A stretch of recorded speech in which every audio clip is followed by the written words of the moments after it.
Welcome student. हम लोग एक एक प्रश्न को कवर करेंगे। आज हिंदी मैराथन है और इस हिंदी मैराथन को देखने के बाद आशा करता हूँ आपके अंदर का सभी डाउट क्लियर हो जाएगा और आप पेपर में जितने भी प्रश्न हिंदी के आते हैं आप छाप के चले आएंगे। तो चलिए हम एक एक प्रश्न को देखेंगे। हम पहले वर्णमाला से स्टार्ट करते हैं। जितने प्रश्न वर्णमाला में छपे हैं हम सभी को देखेंगे। पहला प्रश्न है, वह ध्वनि जिसका खंडन नहीं किया जा सकता है कहलाता है। तो उसे हम क्या कहते हैं? वर्ण कहते हैं। ये आपको पता होना चाहिए। और वह ध्वनि जो स्वर की सहायता से बोले जाते हैं, अगर आपसे पूछा जाए स्वर की सहायता से बोले जाते हैं तो उन्हें हम कहते हैं व्यंजन। ठीक है। स्वरों की संख्या कितनी होती है? स्वरों की संख्या होती है 11 और व्यंजन की संख्या कितनी होती है? तो व्यंजन की संख्या होती है 33। आगे हम देखेंगे। नेक्स्ट प्रश्न है, हिंदी वर्णमाला में कितने वर्ण हैं? तो हिंदी वर्णमाला में कितने वर्ण हैं आपसे पूछा गया है। वर्णमाला में कितने वर्ण? तो इसका जो इन चारों ऑप्शन के हिसाब से अगर आप देखेंगे, देखिए अगर इसमें 52 अगर दिया गया तो आप 52 पे टिक करेंगे। हिंदी वर्णमाला में 52 वर्ण हैं। लेकिन अगर आपके सामने 52 नहीं दिया गया है तो आपको ऑप्शन सी 44 टिक करना पड़ेगा। ये प्रश्न बन गया था टीजीटी में, इसलिए मैंने इस प्रश्न को लिया है। नेक्स्ट प्रश्न आपके सामने, हिंदी वर्णमाला में कुल वर्णों की संख्या कितनी है? यहाँ पे फिर पूछा गया है तो कुल वर्णों की संख्या कितनी? ऑप्शन में अगर 52 दिया गया है तो आपको 52 टिक करना है। स्पर्शी व्यंजनों की संख्या कितनी है? तो स्पर्शी व्यंजनों की संख्या आपसे पूछा गया तो स्पर्शी व्यंजनों की संख्या 25 है। ये आपको पता होना चाहिए। नेक्स्ट प्रश्न आपके सामने, स्पर्शी व्यंजनों के कितने भागों में विभाजित किया गया है? तो इसका जो करेक्ट आंसर हो जाएगा वो ऑप्शन नंबर ये हो जाएगा, 5 भागों में स्पर्शी व्यंजनों को विभाजित किया गया है। नेक्स्ट प्रश्न आपके सामने, व्यंजनों की कुल संख्या कितनी है? तो व्यंजनों की जो संख्या है वो व्यंजनों की कुल संख्या 33 है, जो कि ऑप्शन आपके सामने सी में दिया गया है। स्वरों की संख्या पूछी जाए तो स्वरों की संख्या 11 और कुल वर्णमाला की संख्या कितनी है? 52। नेक्स्ट प्रश्न है, जिन वर्णों का उच्चारण करते समय अन्य ध्वनि की सहायता नहीं लेते हैं उसे क्या कहते हैं? तो अन्य ध्वनि की सहायता नहीं लेते हैं उन्हें हम स्वर कहते हैं। और अगर हम आपसे पूछें जो हम स्वर की सहायता लेते हैं उन्हें क्या कहते हैं? तो उन्हें हम व्यंजन कहते हैं। ठीक है। यहाँ दिया गया संयुक्त वर्ण, तो संयुक्त वर्ण कितने होते हैं? तो संयुक्त वर्ण 4 प्रकार के होते हैं। नेक्स्ट प्रश्न है, जो वर्ण स्वरों की सहायता से बोले जाते हैं उसे क्या कहते हैं? तो जो स्वरों की सहायता से बोले जाते हैं उन्हें हम व्यंजन कहते हैं। नेक्स्ट प्रश्न है, जो ना तो स्वर है और ना ही व्यंजन होता है उसे क्या कहते हैं? ऑप्शन आपके सामने है यहाँ पे, अयोगवाह, संयुक्त व्यंजन, वर्ण, स्वर। तो इसका करेक्ट आंसर हो जाएगा अयोगवाह, जो कि ऑप्शन ए में दिया गया है। अयोगवाह कौन सा होता है? अंक और आहा। नेक्स्ट प्रश्न आपके सामने है, इसका उत्तर देना। अयोगवाह कितने प्रकार के होते हैं? तो इसका करेक्ट आंसर आपका हो जाएगा अयोगवाह 2 प्रकार के होते हैं, जो कि ऑप्शन सी में दिया गया है। अयोगवाह क्या है आपसे पूछा गया, तो अयोगवाह एक विसर्ग और अनुस्वार है, जो कि ऑप्शन सी में दिया गया है। ये आय किस प्रकार का वर्ण है? ये आय किस प्रकार का वर्ण है? तो ये आय एक कंठ तालु है, ये आपको पता होना चाहिए, जो कि ऑप्शन आपके सामने दिया गया है ये में। दंतोष्ठ किसे कहते हैं? तो दंतोष्ठ हम वा को कहते हैं, ये भी आपको पता होना चाहिए। ठीक है। और तालु किसे कहते हैं? तो जो चा, छा, जा, झा से स्टार्ट होता है उसे हम तालु कहते हैं। ओ आओ किस प्रकार का वर्ण है? तो वो आओ कंठोष्ठ है, जो कि ऑप्शन आपके सामने सी में दिया गया है। नेक्स्ट प्रश्न आपके सामने है, निम्न में से अग्रस्वर क्या है? तो अग्रस्वर का मतलब ये होता है जब आप बोलें तो आपकी जो जीभ है वो आगे आ जानी चाहिए, आगे आ जाए, मुंह के सामने जस्ट आ जाए, तो उसे हम क्या कहते हैं? तो अग्रस्वर कौन कौन सा है आपसे पूछा गया। तो यहाँ पे ई और री बोल के आप देखें तो आपकी जीभ आगे आ जाएगी, अग्रस्वर हो जाएगा। उ जो है इससे क्या होता है? ये पश्च स्वर होता है। क्या होता है? ये पश्च स्वर होता है। ठीक है। और जो आ होता है, आ, ये क्या होता है? मध्य स्वर होता है। वृत्ताकार स्वर नहीं है, आपसे पूछा गया वृत्ताकार स्वर नहीं है, तो आपको बोलते समय आपको क्या है कि आपका जो मुख है वो थोड़ा गोल हो जाता है, उसे वृत्ताकार कहते हैं। जैसे ऊ बोल के आप देखिए, ऊ और ओ, इन तीनों को बोलने पे आपका मुंह थोड़ा वृत्ताकार में हो जाता है, इसलिए वृत्ताकार स्वर में आता है। लेकिन आ नहीं है, तो इसका correct answer option number B सही हो जाएगा। जिह्वा के आधार पर स्वर के कितने भेद होते हैं? तो जिह्वा के आधार पर स्वर के 3 भेद होते हैं। कौन कौन से? अग्र, अग्र और दूसरा मध्य और तीसरा क्या है? पश्च। ये आपको पता होना चाहिए। निम्न में से तालव्य ध्वनि नहीं है। देखिए तालव्य ध्वनि नहीं है आपसे पूछा गया है, तो चा, छा, जा, झा, या ये सब तालव्य हैं। ई ये भी तालव्य में आता है, लेकिन या रा नहीं है, तो सी इसका करेक्ट आंसर हो जाएगा। निम्न में से सही वर्ण आपको बताना है कि कौन। निम्न में से सही नहीं है आपसे पूछा गया 18 नंबर में, निम्न में से सही नहीं है। तो यहाँ पे आ जो दिया गया है, देखिए का खा तो कंठ बिल्कुल सही है, या वा अंतस्थ है और पाफा ओष्ठ है, लेकिन आ तालव्य नहीं होगा। आ क्या होगा? कंठ होगा, तो पहला गलत है। इसका करेक्ट आंसर ऑप्शन नंबर ये सही हो जाएगा। निम्न में से घोष वर्ण नहीं है आपको बताना पूछा गया, घोष वर्ण नहीं है, तो इसका करेक्ट आंसर क्या हो जाएगा? का खा। का खा क्या है? घोष वर्ण नहीं है। आपको पता होना चाहिए वर्णमाला का पहला और दूसरा अक्षर क्या होता है? आघोष होता है। क्या होता है? आघोष होता है। तो हम देखेंगे का खा पहला है तो ये घोष नहीं आघोष है, लेकिन ये भी घोष है, ये घोष है, तो डी इसका, ये तीनों है लेकिन इसमें का खा नहीं है, तो ये इसका करेक्ट आंसर हो जाएगा। निम्न में से आघोष वर्ण नहीं है। अब देखिए हमें पता है कि पहला अक्षर जो होता है वर्णमाला का पहला दूसरा वो आघोष होता है, तो का खा ये तो आघोष है, चा छा ये भी है, और यहाँ पे अगर हम देखेंगे पा से स्टार्ट है ये भी है, पाफा और फिर सा वाला, लेकिन ये धा दा जो कि पीछे है, तो डी इसका करेक्ट आंसर हो जाएगा। निम्न में से अल्प प्राण ध्वनि नहीं है। आपसे पूछा गया अल्प प्राण, तो वर्णमाला का पहला तीसरा पांचवा अक्षर क्या होता है? अल्प प्राण होता है, और दूसरा चौथा क्या होता है? महाप्राण होता है। जैसे मैं आपके सामने लिखता हूँ एक पॉइंट, का खा गा घा अंगा, तो इसमें अगर मैं पूछूं अल्प प्राण कौन सा है, तो पहला तीसरा पांचवा ये अल्प प्राण है, और दूसरा चौथा कौन सा है? जो दूसरा चौथा यहाँ पे है ये आपके सामने दूसरा चौथा ये क्या है? महाप्राण है। तो आपसे पूछा गया है तो अल्प प्राण ध्वनि नहीं है, तो इसमें खा और धा नहीं होगा, क्योंकि ये क्या है? यह एक महाप्राण है, यह एक महाप्राण है। नेक्स्ट प्रश्न है महाप्राणी ध्वनियाँ हैं। आपसे पूछा गया महाप्राण ध्वनियाँ हैं, तो इसका जो करेक्ट आंसर हो जाएगा वो ऑप्शन नंबर आपके सामने डी में दिया गया है, डी इसका करेक्ट आंसर हो जाएगा। स्वर होते हैं, स्वर क्या होते हैं आपको बताना है। तो स्वर जो होते हैं ये अल्प प्राण भी होते हैं और घोष भी होते हैं, ये आपको याद रखना है। जितने स्वर होते हैं वो अल्प प्राण में भी आते हैं और घोष में भी आते हैं। कहीं कहीं घोष लिखा रहेगा और कहीं कहीं सा घोष लिखा रहेगा, बात एक ही है, ये आपको समझ लेना है। नेक्स्ट प्रश्न है निम्न में से कौन सा विश्लेषण सही नहीं है। तो यहाँ पे आपसे पूछा गया है, तो छा का सा सही है, त्रा का भी सही है, ज्ञा का भी सही है, सरा में ये सा नहीं होगा, ये सा और प्लस रा होगा, तो ये गलत है। तो इसका करेक्ट आंसर ऑप्शन नंबर आपके सामने डी में दिया गया है। अर्थ व्यक्त करने वाली सबसे छोटी इकाई क्या है, आपसे पूछा गया है। देखिए यहाँ पे अर्थ व्यक्त करने की बात कही गई है, इसलिए सबसे जो छोटा इकाई होगा इसका वो हो जाएगा शब्द। गलती से वर्ण नहीं करना है, गलती से वर्ण नहीं करना है। अर्थ की बात किया गया, अर्थ व्यक्त करने वाली, तो अर्थ अगर व्यक्त करेगा तो केवल शब्द ही करेगा, तो ये इसका करेक्ट आंसर हो जाएगा।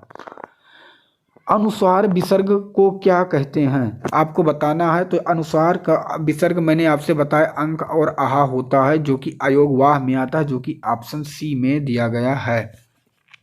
नासिक व्यंजन नहीं है, तो आपको पता होना चाहिए वर्णमाला के पंचमाक्षर, पंचमाक्षर सभी नासिक व्यंजन कहलाते हैं। जैसे इया और पाफा बाभा माँ भी अड़ा, ये सभी नासिक हैं, लेकिन या नहीं है। या क्या है? या एक अंतस्थ व्यंजन है, या क्या है? एक अंतस्थ व्यंजन है।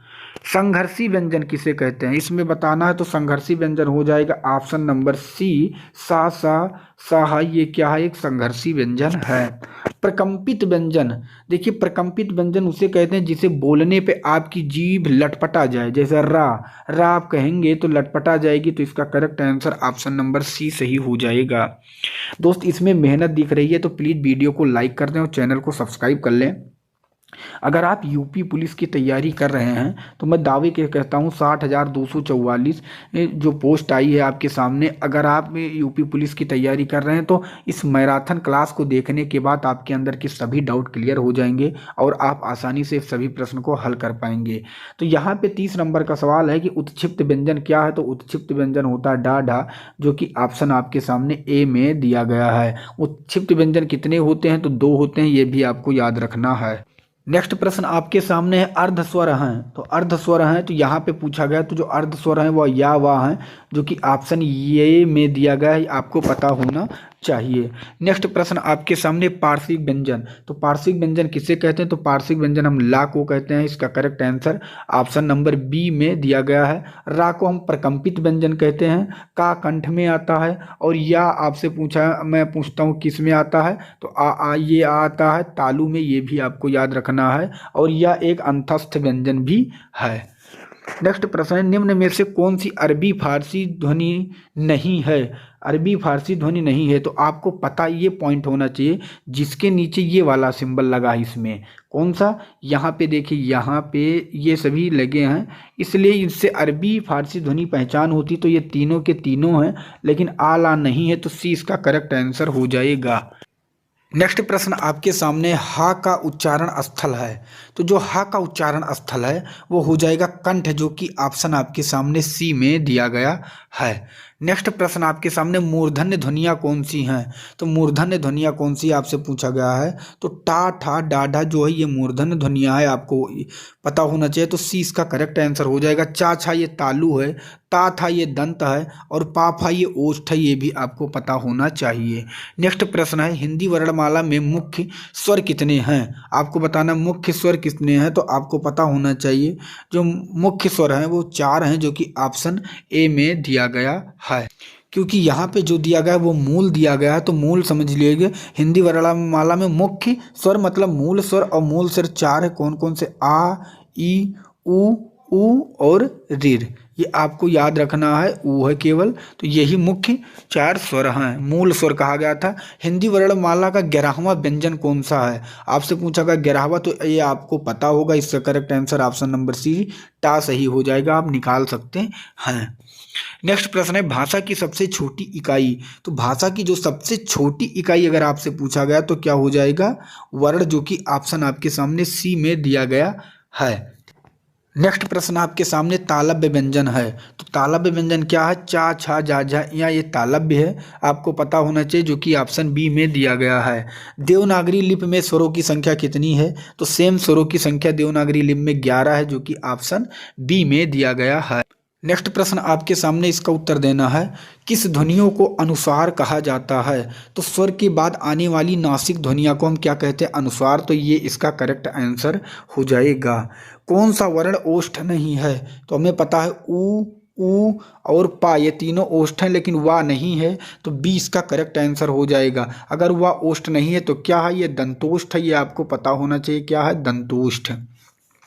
अल्प प्राण ध्वनिया का समूह कौन सा है? तो मैंने बताया वर्णमाला का पहला, तीसरा, पांचवा जो होता है वो अल्प प्राण होता है, जो कि यहाँ देखेंगे चा पहला है, फिर जा तीसरा है, और फिर यहाँ पांचवा है। तो बी इसका करेक्ट आंसर हो जाएगा। ज्ञा किसके योग से बना है? तो ज्ञा जो बना है वो जा प्लस या से बना है, जो कि ऑप्शन आपके सामने डी में दिया गया है। किस क्रमांक में सघोष व्यंजन है? मैंने आपसे बताया सघोष व्यंजन किसे कहते हैं? वर्णमाला के तीसरा, चौथा, पांचवा, ठीक है।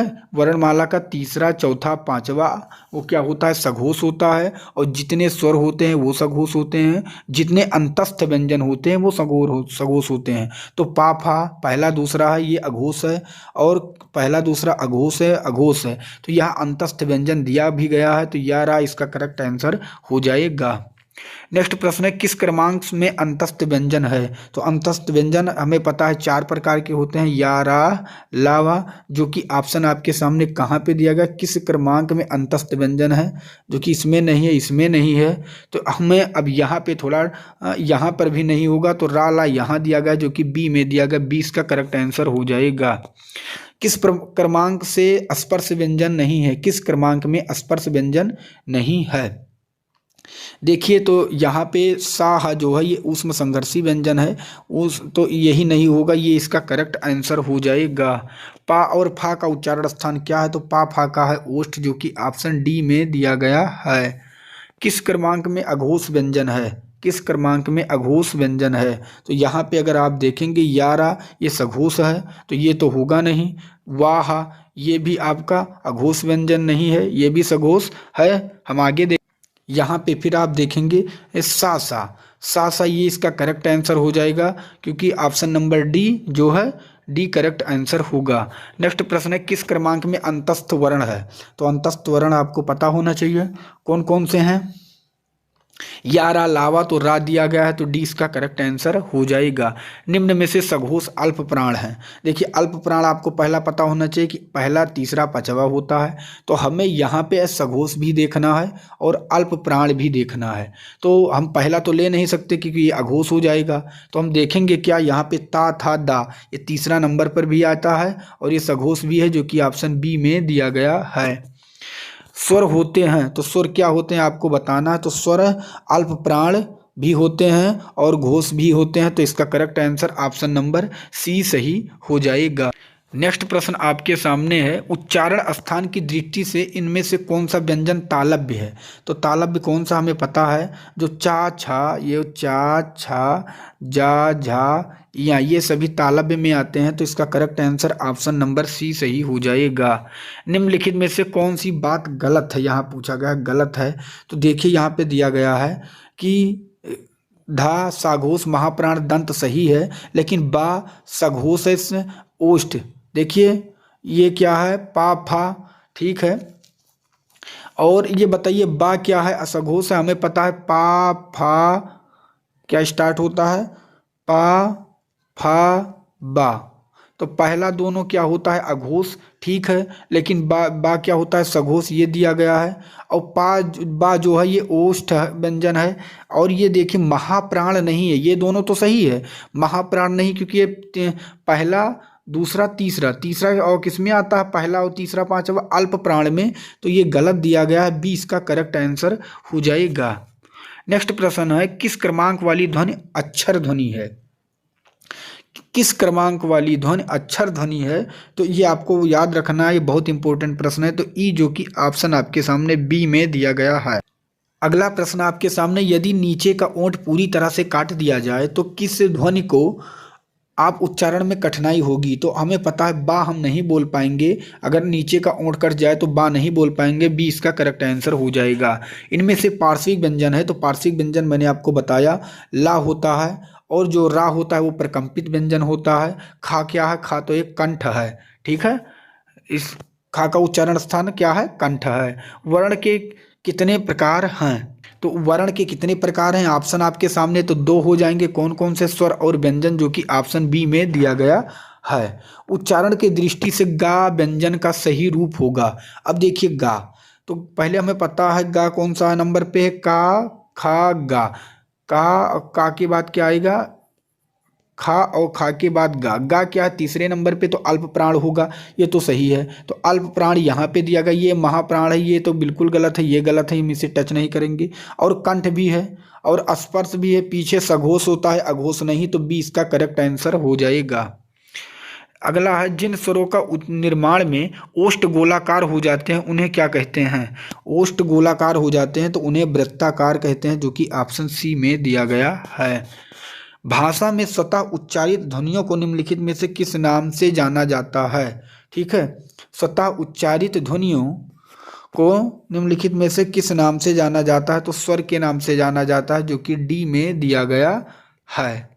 नेक्स्ट प्रश्न आपके सामने, निम्न में से अल्प प्राण वर्ण, तो पहला तीसरा पांचवा जो कि ऑप्शन ए में दिया गया है, यही अल्प प्राण वर्ण हो जाएगा।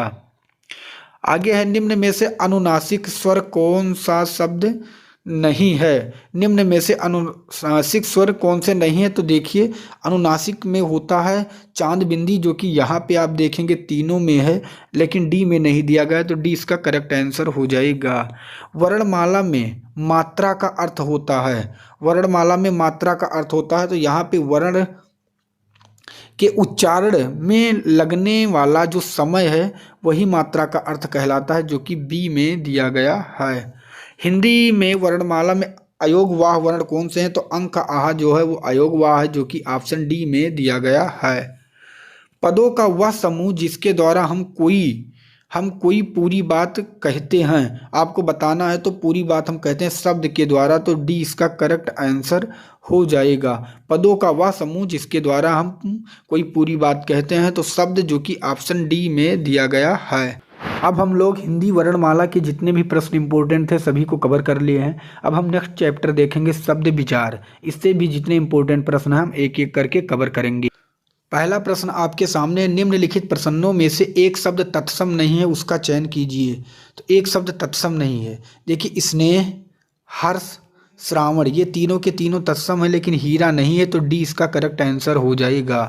नेक्स्ट प्रश्न है घोटक, उष्ट्र, मच्छिका, छतरी, इनमें से कौन सा तत्सम नहीं है? तो हमें पता है छतरी इसमें तत्सम नहीं है। अगला है वृषभ, सांप, वर्षा, लाख, इसमें कौन सा तत्सम नहीं है? तो इसमें लाख जो दिया गया है, लाख तत्सम नहीं है। इन चारों में आपको बताना है कौन सा तत्सम नहीं है। श्रृंगार, सूत, हरित, सत्य, तो हमें पता है यहाँ पर सूत दिया गया है, ये तद्भव है, तो इसका करेक्ट आंसर बी हो जाएगा। इनमें बताना बीना, वधु, लवणता, वृक्ष में कौन सा तत्सम नहीं है? तो यहाँ बीना जो दिया गया, बीना तत्सम नहीं, तद्भव है, किसका? क्योंकि इसका तत्सम क्या होता है? बीड़ा। नेक्स्ट है भक्त, मूसल, मघ, मित्र, में कौन सा तत्सम नहीं है? तो ये तीनों के तीनों हैं, लेकिन यहाँ मूसल नहीं है, तो 20 का करेक्ट आंसर हो जाएगा। इसमें बताना है कौन सा तत्सम नहीं। इवा, जमुना, यम, भ्रमर, तो यहाँ जमुना जो दिया गया तत्सम नहीं है, क्योंकि इसका तत्सम होता है यमुना। नेक्स्ट है, इसमें आपको बताना है कौन सा तत्सम नहीं है। तो दधी और दक्ष और तपस्वी, ये तीनों के तीनों तत्सम है, लेकिन उपयुक्त जो है ये तत्सम नहीं है, तो डी इसका करेक्ट आंसर होगा। अब यहाँ पे घड़ा, चैत्र, दोनों, इनमें से कौन सा नहीं है? तो हमें पता जो दोनों है या तत्सम नहीं है, तो सी इसका करेक्ट आंसर हो जाएगा। तो यहाँ पे तत्सम तद्भव से मैं इंपॉर्टेंट प्रश्न को कवर कर रहा हूँ, क्योंकि पेपर में छपे हैं, इसलिए मैराथन में मुझे सबको देखकर या सबको साथ लेकर चलना है। अब यहाँ पे निम्न प्रश्नों में 3 तद्भव हैं, एक तत्सम है, तो उस तत्सम शब्द को चुनिए। अब देखिए यहाँ पे, तो यहाँ में पता है असुर जो है 10 नंबर में तत्सम है, तो 20 का करेक्ट आंसर हो जाएगा। यहाँ तो हमें पहले 11 नंबर में कर्तरी जो दिख रहा है ये तत्सम है, तो इसका 11 का ये करेक्ट आंसर हो जाएगा। 12 में अगर हम देखेंगे तो अंधेरा, अमावस, किसान, ये तीनों के तीनों तद्भव हैं, तो इनमें से कोई नहीं इसका करेक्ट आंसर होगा। अब दांत, दुग्ध, देखिए तत्सम में यहाँ पे दुग्ध हो गया, दूध तत्सम है, जो कि ऑप्शन बी सही हो जाएगा। 14 नंबर में आपसे पूछा गया तो प्रिय, प्रिय क्या है? प्रिय तत्सम है, क्योंकि इसका पिया होता है, तो सी इसका करेक्ट आंसर हो जाएगा। अब इसमें बताना है कि कौन सा तत्सम है। तो देखिए बिजली, ये भी तद्भव है, बूढ़ा भी तद्भव है, सुनार, तो इनमें से कोई नहीं होगा, जो कि ऑप्शन डी में दिया गया है। इसमें बताना है कि कौन सा तत्सम होगा। तो यहाँ सत्य, ये जो दिया गया यही बिल्कुल करेक्ट है, क्योंकि इसका तद्भव होता है ये सत्य, तो ऑप्शन ई ये इसका करेक्ट आंसर हो जाएगा। अब 17 नंबर में बताना है विदेशी शब्द कौन से हैं। विदेशी शब्द, तो यहाँ पे जो किताब है, किताब एक विदेशी शब्द है, जो कि ऑप्शन डी में दिया गया है। इसमें बताना है विदेशी शब्द नहीं है, विदेशी शब्द नहीं है, तो इसमें अगर हम देखें तो जो ऑप्शन डी में दिया गया विदेशी शब्द नहीं है, दीदी, यह एक देशज शब्द है। क्या है? यह एक देशज शब्द है। अगला प्रश्न आपके सामने, देशज शब्द नहीं है, इसमें बताना है। तो देशज शब्द नहीं है, तो जूता, रोटी, थैला, ये तीनों के तीनों क्या है? ये देशज शब्द हैं, लेकिन कैंची क्या है? विदेशज शब्द है। और विदेशज में कौन सी भाषा है? ये तो तुर्की है, ये भी आपको याद रखना है।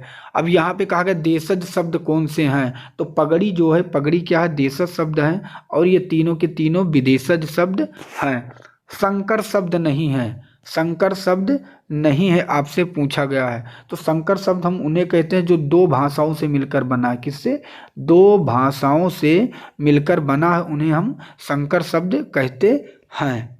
अब हम देखें यहाँ पे कवि दरबार, ये तो संकर शब्द है, लेकिन राजमाता जो दिया गया है ये बिल्कुल संकर शब्द नहीं है, यह एक ही भाषा से मिलकर बना है। नेक्स्ट प्रश्न आपके सामने है, संकर शब्द है, तो 22 का आंसर बताना है। तो जो टिकट घर दिया गया ये 2 भाषाओं से मिलकर बना है, एक अंग्रेजी और एक हिंदी, मतलब एक देशज एक विदेशज से मिलकर बना है, तो डी इसका करेक्ट आंसर होगा। रूढ़ शब्द नहीं है, देखिए रूढ़ इसे कहते हैं जिसका खंडन नहीं हो सकता है, उन्हें हम रूढ़ शब्द कहते हैं। तो देखिए पेड़ और देवता गाय ये तीनों रूढ़ है लेकिन राष्ट्रपति नहीं है, तो सी इसका करेक्ट आंसर हो जाएगा। अब इसमें कहा गया रूढ़ शब्द, रूढ़ तो जिसका खंडन नहीं हो सकता, यह महाऋषि हो, महा प्लस ऋषि हो सकता है, जलद का भी खंडन हो सकता है, हिमालय का भी हो सकता है, लेकिन दीपक का नहीं, तो बी इसका करेक्ट आंसर हो जाएगा। नेक्स्ट प्रश्न आपके सामने है यौगिक शब्द। अब देखिए यहाँ पे यौगिक शब्द कहा गया, तो यहाँ गलत थोड़ा दे दिया गया, यहाँ पे सही नहीं होना चाहिए क्योंकि यौगिक शब्द नहीं है, आपसे पूछना चाहिए था। तो यहाँ पे राजमाता, दूध वाला, प्रेम सागर ये तीनों के तीनों यौगिक शब्द हैं, लेकिन दशानन नहीं है, यह एक योग रूढ़ शब्द है। क्या है? यह एक योग रूढ़ शब्द है। यहाँ पूछा कि यौगिक शब्द हैं, तो यौगिक शब्द यहाँ पे है विद्यालय, जो कि ऑप्शन डी में दिया गया है। योग रूढ़ शब्द नहीं है। तो जितने आपको पता नहीं अलंकार, कौन से अलंकार होते हैं? बहुब्रीहि, वो सभी योग रूढ़ शब्द कहलाते हैं। तो यहाँ पे अगर हम देखेंगे नीलकंठ बहुब्रीहि समास है, मुरारी, गजानन तीनों है, लेकिन राजकुमार नहीं है, या यौगिक शब्द है, तो सी इसका करेक्ट आंसर हो जाएगा। योग रूढ़ शब्द है यहाँ पूछा गया है, तो योग रूढ़ शब्द जो हो जाएगा वो जलज हो जाएगा, जो कि ऑप्शन डी में दिया गया है। इनमें से कौन सा शब्द तत्सम है? तत्सम है आपसे पूछा गया है, तो यहाँ पे गाथा जो दिया गया है, गाथा एक तत्सम शब्द है। अगला प्रश्न आपके सामने है, इनमें से कौन सा शब्द तत्सम नहीं है? तत्सम नहीं है आपसे पूछा गया है, तो यहाँ पे पुस्तक, निकट और प्रगट ये तीनों के तीनों तत्सम है, लेकिन ग्राहक जो है तत्सम नहीं है, तो बी इसका करेक्ट आंसर हो जाएगा। इनमें से कौन सा या किस वर्ग में सभी शब्द तत्सम है? सभी शब्द, तो यहाँ पे देखते ही हमें पता चल गया कि सभी शब्द तत्सम, गोधूम और ग्रंथि जो कि तत्सम है। यहाँ तंदुल तद्भव आ गया है, जेठ तद्भव है, और यहाँ पे दीठ और धर्म ये एक तद्भव है, तो इसका correct answer option number A सही हो जाएगा। इनमें से किस वर्ग के सभी शब्द तत्सम हैं? फिर आपसे कहा गया, तो यहाँ हो गया स्कंध में स्कंधा होता है, और स्पर्श जो कि बी में दिया गया है। ताम्र का तद्भव क्या होता है आपसे पूछा गया है, तो इसका आंसर बताना है। तो ऑप्शन देखते ही पता चल जाएगा, ताम्र का तत्सम होता है और तद्भव होता है तांबा, जो कि ऑप्शन सी में दिया गया है। किस क्रमांक का शब्द तत्सम है? तो देखते ही पता चल जाएगा, जो यहाँ पे पृष्ठ दिया गया है, पृष्ठ क्या है? एक तत्सम शब्द है। किस क्रमांक का शब्द तद्भव है आपसे पूछा गया है, तद्भव है, तो यहाँ पे देखता ही पता चल जाएगा, केला का कदली होता है, जो कि बी में दिया गया है।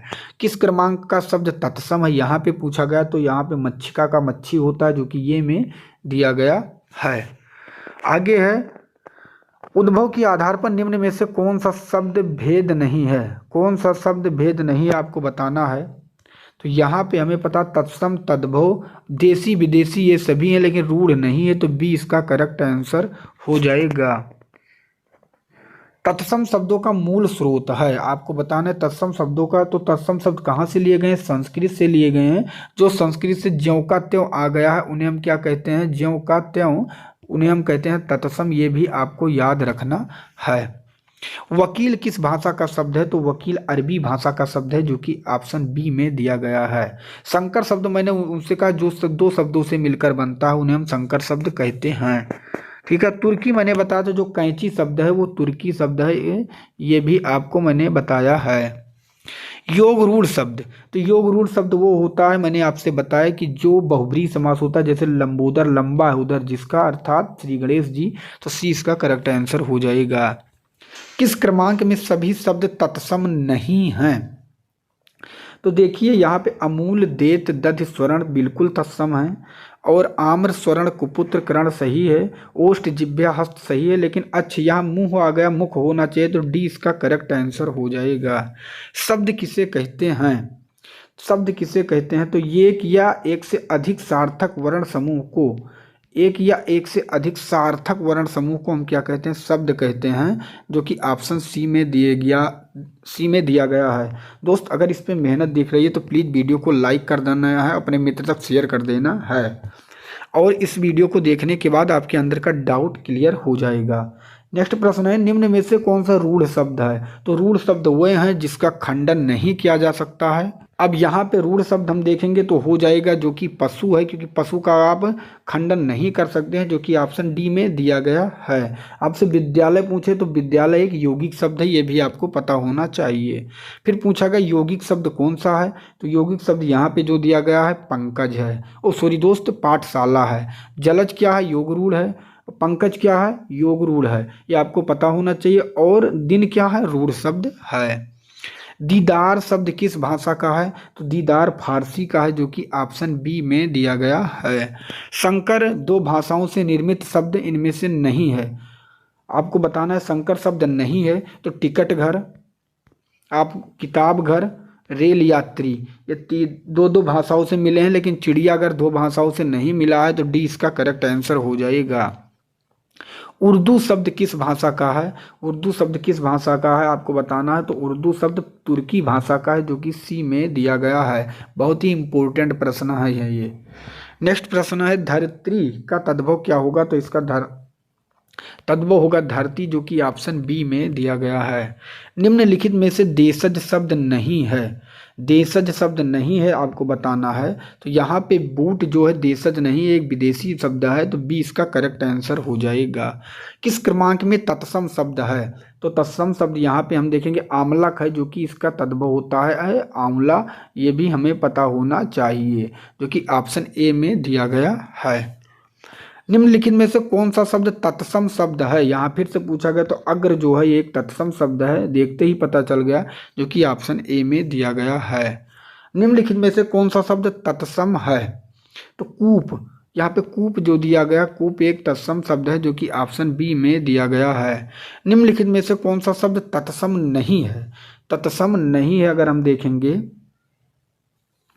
कौन सा तत्सम नहीं है, तो स्तंभ ये तत्सम है, गमन, मनुष्य, ये तीनों के तीनों क्या हैं, ये तत्सम है, लेकिन अमीय जो है ये तत्सम नहीं है, ये तद्भव शब्द है, जो कि ऑप्शन ए में दिया गया है। तो निम्न में से कौन सा शब्द रूढ़ है, तो देखते ही पता चल गया गाय क्या, गाय एक रूढ़ शब्द है, जो कि ऑप्शन ए में दिया गया है। अगला प्रश्न आपके सामने है, किस क्रम में तत्सम शब्द नहीं है, फिर से आपसे पूछा गया है, तो यहाँ पे तत्सम शब्द नहीं है पूछा गया है, तो उल्लू, उल्लूक होता है, जो कि बी में दिया गया, बी इसका करेक्ट आंसर हो जाएगा। जिन शब्दों के स्रोत का पता नहीं चलता है वो क्या कहलाते हैं, उन्हें वह कहलाते हैं देशज, क्योंकि देश में उत्पन्न हो जाते हैं, जो कि सी में दिया गया है। पोखर शब्द का तत्सम होगा, तो पोखर शब्द का तत्सम होता है प्रखर, जो कि इंपोर्टेंट प्रश्न है, ऑप्शन नंबर ए सही हो जाएगा। किस क्रम में तत्सम शब्द है, तो आमलक मैंने आपसे बताया तत्सम शब्द है, जो कि ऑप्शन ए में दिया गया है। तत्सम शब्द कौन सा है, तो यहाँ पे पूछा गया अचरज गलत है, अचंभा, और तो जो कि तत्सम है आश्चर्य, ऑप्शन सी में दिया गया है। कौन सा शब्द तद्भव है, तद्भव, तो तद्भव बी जो है ये तद्भव शब्द है प्यास, क्योंकि इसका तत्सम होता है पिपासा, आपको पता होना चाहिए, जो कि बी में दिया गया है। संस्कृत के जो शब्द हिंदी में बिना किसी परिवर्तन के प्रयुक्त होते हैं, तो मैंने क्या कहा, उन्हें कहते हैं हम तत्सम शब्द में ज्यों का त्यों आ जाते हैं, जो कि ऑप्शन ए में दिया गया है। वाक्य में प्रयुक्त शब्द को क्या कहते हैं, तो वाक्य में प्रयुक्त शब्द को हम कहते हैं पद, जो कि बहुत इंपॉर्टेंट प्रश्न है। वाक्य में प्रयुक्त शब्द को हम क्या कहते हैं, पद। नेक्स्ट प्रश्न आपके सामने देशज शब्द है, तो यहाँ पे जो पोटली दिया गया है, पोटली एक देशज शब्द है, जो कि ऑप्शन आपके सामने बी में दिया गया है। तद्भव शब्द आपको बताना है, तो तद्भव शब्द जो होगा इसका हो जाएगा कोयल, क्योंकि कोयल का होता है कोकिला तत्सम, तो इसका correct answer option number D सही हो जाएगा। तो ये थे दोस्त शब्द विचार के इम्पोर्टेंट प्रश्न। आशा करता हूँ ये भी अगर आप देख लिए होंगे एक एक प्रश्न को, तो आपके अंदर का डाउट क्लियर हो गया होगा। मैंने आपसे बताया रूढ़ शब्द वो होते हैं जिनका हम खंडन नहीं कर सकते हैं, क्या हम खंडन नहीं कर सकते हैं। संकर शब्द वो होते हैं, संकर शब्द वो होते हैं जो दो भाषाओं से मिलकर बना है, दो भाषाओं से मिलकर बना है, ये भी आपको नोट डाउन कर लेना है। और आपसे यौगिक शब्द ये होते हैं जिसका हम क्या कर सकते हैं, खंडन कर सकते हैं, जिसको हम तोड़ सकते हैं, खंडन कर सकते हैं, वो यौगिक शब्द होते हैं। ठीक है। और आपसे ये पूछा गया था योग रूढ़ शब्द, तो योग रूढ़ वो होते हैं जितने भी बहुब्रीहि समास होते हैं वो सभी योग रूढ़ में आते हैं, ये भी आपको याद रखना है। तो चलिए हम नेक्स्ट टॉपिक की तरफ बढ़ते हैं। अब हम लोग कंप्लीट करेंगे संज्ञा। हमें पता है संज्ञा कितने प्रकार के होते हैं। तो संज्ञा अगर आपसे पूछा जाए तो मुख्यतः संज्ञा 3 ही प्रकार के होते हैं और व्युत्पत्ति के आधार पे 5 प्रकार के होते हैं। तो चलिए अभी हम प्रश्न देखेंगे, वहाँ पे डाउट को क्लियर करेंगे। यहाँ पहले आप थोड़ा सा देख लीजिए, जो संज्ञा होता है वो संज्ञा 3 भेद होते हैं, मुख्यतः व्यक्तवाचक, जातिवाचक और भाववाचक। ठीक है, और 2 और होते हैं, द्रव्यवाचक और समूहवाचक।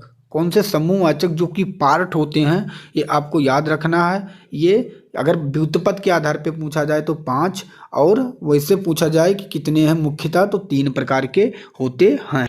देखिए पहला प्रश्न आपके सामने है, इनमें से कौन सी जातवाचक संज्ञा है? कौन सी जातवाचक संज्ञा? तो हमें पता है जो जिसका नामकरण कर दिया जाता है वो व्यक्तवाचक होता है। जैसे पूजा, रहीम, हिमालय, ये नामकरण है तो ये हो गया व्यक्तवाचक, लेकिन लड़की दिया गया तो जातवाचक हो जाएगा, जो कि ऑप्शन ए में दिया गया है। रुकावट किस प्रकार की संज्ञा है? रुकावट, तो देखिए ये जो है रुकना, ये था क्रिया से बना गया, ये भाववाचक संज्ञा बना दिया गया है, जो कि ऑप्शन सी में दिया गया है। उदार से भाववाचक संज्ञा बनाएंगे तो क्या होगा? तो उदार से अगर बनाएंगे तो उदारता होगा, जो कि ऑप्शन ए में दिया गया है। शराब शब्द से जातिवाचक संज्ञा बनाइए। देखिए शराब से जातिवाचक संज्ञा सॉरी दोस्त, अगर आपको बनाना तो शराबी हो जाएगा, जो कि ऑप्शन ए में दिया गया है। इनमें से भाववाचक संज्ञा कौन सी है? देखिए दोस्त, भाववाचक संज्ञा होती है जिन्हें हम महसूस करते हैं, ठीक है, और दिखता नहीं। जैसे सुंदरता, अगर हम देखें तो हमें सुंदरता नहीं दिखता है, केवल वो जो सामने लड़का या लड़की होगा वो दिखा होगा, उसे हम महसूस करते हैं कि ये सुंदर है। तो इसका जो करेक्ट आंसर हो जाएगा ऑप्शन नंबर सी, सुंदरता। अगर गंगा पूछे तो ये व्यक्तवाचक है, गाय जो है ये जातवाचक है, और लड़की जो है ये भी जातिवाचक है। इनमें से जातवाचक संज्ञा कौन सी है? जातिवाचक, तो यहाँ पे कवि जो दिया गया ये जातवाचक है। अगर इसका नामकरण कर दिया जाए, जैसे रामधारी सिंह दिनकर और गोस्वामी तुलसीदास, तो ये सब जब आ जाएंगे तब ये किस में आ जाएंगे? व्यक्तवाचक में। लेकिन कवि है जातवाचक, गंगा जो है ये व्यक्तवाचक है, राधा जो है व्यक्तवाचक है, सुंदरता है भाववाचक। ठीक है, नेक्स्ट प्रश्न है, इनमें से भाववाचक संज्ञा कौन सा है? भाववाचक संज्ञा कौन सा है? तो आपको पता होना चाहिए भाववाचक संज्ञा हम किसे कहते हैं। जैसे यहाँ पे दिया गया है, सोहन ये व्यक्तवाचक हो जाएगा, नदियाँ ये जातवाचक हो जाएगा, हरियाली जो है ये भाववाचक है, जो कि ऑप्शन सी में दिया गया है। लखनऊ क्या हो जाएगा? एक जातिवाचक संज्ञा हो जाएगा। इनमें से कौन सा शब्द समूहवाचक संज्ञा है? तो समूहवाचक जहाँ कई लोग होते हैं एकत्रित, जैसे कक्षा, क्लास में कई लोग होते हैं, तो ये समूहवाचक है, जो कि ऑप्शन आपके सामने डी में दिया, सॉरी दोस्त, बी में दिया गया है। नेक्स्ट प्रश्न आपके सामने, यहाँ पे इनमें से द्रव्यवाचक संज्ञा कौन सा है? तो जितने आपको मेटल के हैं, सोना, चांदी, लोहा, ये सभी किस में आते हैं? द्रव्यवाचक में आते हैं। और जितने तरल पदार्थ, तो इसका correct answer option number C सही हो जाएगा। इनमें से कौन सा शब्द संज्ञा है? तो यहाँ पे जो दिया गया है क्रोध एक संज्ञा है, जो कि ऑप्शन डी में दिया गया है। मजबूरी शब्द में कौन सी संज्ञा है? तो मजबूरी शब्द में भाववाचक संज्ञा है, जो कि ऑप्शन बी में दिया गया है। आज़ादी, गरीबी, बुढ़ापा, अंगड़ाई, ये सब किस में आते हैं? तो ये सब भाववाचक में आते हैं, जो कि ऑप्शन सी में दिया गया है। साप्ताहिक, देखिए ये साप्ताहिक शब्द में संज्ञा शब्द बनाइए, आपसे पूछा गया संज्ञा शब्द बनाइए, तो साप्ताहिक ऑलरेडी संज्ञा शब्द है, जो कि ऑप्शन सी में दिया गया है। जातिवाचक संज्ञा कौन सा इसमें से पूछा गया है? तो नदी जो है जातवाचक है, इसका अगर नामकरण किया जाएगा गंगा, यमुना, नदी, सरस्वती, तो वो हो जाएगा जात, वो व्यक्त, लेकिन यहाँ नदी दिया गया है तो वो हो जाएगा जातवाचक संज्ञा। जातवाचक संज्ञा नहीं है, आपसे पूछा गया है, जातवाचक संज्ञा नहीं है। तो यहाँ पे देखिए प्रश्न में थोड़ा मिस्टेक है, यहाँ पे पानी भी जातवाचक नहीं, क्योंकि ये द्रव्यवाचक में आता है। ठीक है, सभा जो है ये समूहवाचक में आता है। ठीक है, और अशोक व्यक्तवाचक में आता है, और छात्र जो है एक जातवाचक संज्ञा है। यहाँ पे पूछना चाहिए जातवाचक संज्ञा है, तो जो कि ऑप्शन डी सही हो जाता। नेक्स्ट प्रश्न है जातवाचक संज्ञा है, फिर यहाँ पे पूछा गया तो स्त्री जो है जातवाचक संज्ञा है, जो कि ऑप्शन सी में दिया गया है। दोस्तों मैं थोड़ा सा पॉइंट बताता हूँ, इसे आपको समझ लेना है। जैसे मैं यहाँ लिखता हूँ व्यक्तवाचक, ठीक है, व्यक्तिवाचक। तो जितना नाम होता है जैसे राम, मोहन, सोहन, ये सभी किस में आते हैं? जैसे नदी का कोई नाम, गंगा, यमुना, ठीक है, यमुना, ताजमहल, तो ये सभी के सभी किस में आ जाते हैं? ये सभी के सभी आ जाते हैं व्यक्तिवाचक में। और जातवाचक की अगर हम बात करें, जातिवाचक, तो जातवाचक में वो आता है जिसका नामकरण नहीं होता। जैसे लड़की, इसका नामकरण नहीं हुआ, अगर लड़की का नाम कर दिया गया राधा मोहन या राधा या सीता, तो वो व्यक्तिवाचक में। लड़की, लड़का, छात्र, ये सभी किस में आते हैं? ये सभी जातिवाचक में आते हैं। स्त्री, ये सभी के सभी किस में है? जातिवाचक में हैं। और जैसे यहाँ पे है, फिर जातवाचक के बाद आता है समूह। तो समूह वो होता है जहाँ कई लोग एकत्रित होते हैं, जैसे कक्षा, गुच्छा, मेला, यहाँ बहुत लोग होते हैं, तो ये किस में आता है? ये समूहवाचक में आता है। और द्रव्यवाचक, द्रव्यवाचक में आपको याद रखना है जितने तरल पदार्थ, पानी और तेल जितने हैं, और मिट्टी, तेल, पेट्रोल, और जितने आपके धातु हैं, सोना चांदी, सोना चांदी लोहा, ठीक है, ये सब किस में आते हैं? ये द्रव्यवाचक में आते हैं। और एक बचा भाववाचक। तो भाववाचक में वो आता है जिसे हम महसूस करते हैं। जैसे मैं आपसे कह दूं चालाक, तो चालाक अगर कोई सामने होगा तो आप उसे देख के महसूस कर पाएंगे जब आपके साथ घटना घटेगी या चालाकी करेगा। और चालाक, ईमानदार, ईमानदार, ठीक है, सुंदरता, ये सब क्या है? ये सब भाववाचक संज्ञा में आता है। तो आशा करता हूँ संज्ञा से भी जो इम्पोर्टेंट टॉपिक थे वो आपके समझ में आ गया होगा। अब हम लोग कवर करेंगे सर्वनाम, ठीक है। सर्वनाम मुख्यतः कितने प्रकार के होते हैं? 6, ये भी आपको पता होना चाहिए। अब यहाँ पे दिया गया है तुम, व्याकरण की दृष्टि से क्या है? तो तुम क्या है? सर्वनाम, जो कि ऑप्शन बी में दिया गया है। कौन आया था, कौन आया था, तो यहाँ पे कौन आपको बताना है क्या है? तो कौन क्या है? एक सर्वनाम है। और कौन सा सर्वनाम है? ये प्रश्नवाचक सर्वनाम है, ये भी आपको पता होना चाहिए, ठीक है। अगला प्रश्न है, यह मेरा छोटा भाई है, इस शब्द व्याकरण की दृष्टि से क्या है? आपको बताना है। तो यहाँ पे जो हो जाएगा सर्वनाम हो जाएगा यह, ठीक है, और सर्वनाम हो जाएगा। और यह कौन सा सर्वनाम है? संकेतवाचक सर्वनाम है, ये भी आपको पता होना चाहिए। कौन सा? संकेतवाचक सर्वनाम है। आगे आपके सामने दिया गया, इनमें से कौन सा सर्वनाम नहीं है? अगर हम देखेंगे तो कुछ, क्या, कौन, ये तीनों के तीनों सर्वनाम है प्रश्नवाचक, लेकिन इधर नहीं है। तो इधर क्या है ये आपको कमेंट बॉक्स में बताना है, इधर किस शब्द में प्रयोग होगा। नेक्स्ट प्रश्न है, इनमें से कौन सा सर्वनाम पुरुषवाचक नहीं है? पुरुषवाचक नहीं है तो मैं, आप, वह, ठीक है। पुरुषवाचक कितने प्रकार के होते हैं? 3 प्रकार के होते हैं, ये भी आपको पता होना चाहिए। उत्तम, मध्यम और अन्य। कितने होते हैं? उत्तम, मध्यम और अन्य, ठीक है। तो यहाँ पे कोई जो है नहीं होगा, क्योंकि ये अनिश्चयवाचक सर्वनाम हो जाएगा। इनमें से कौन सा प्रश्नवाचक सर्वनाम है? तो प्रश्नवाचक यहाँ पे पहले ऑप्शन ये में दिया गया, ये इसका करेक्ट आंसर हो जाएगा। कुछ इनमें से किस प्रकार का सर्वनाम है? तो कुछ जो है वो अनिश्चयवाचक सर्वनाम है, जो कि ऑप्शन सी में दिया गया है। इनमें से कौन सा वाक्य सर्वनाम की दृष्टि से अशुद्ध है?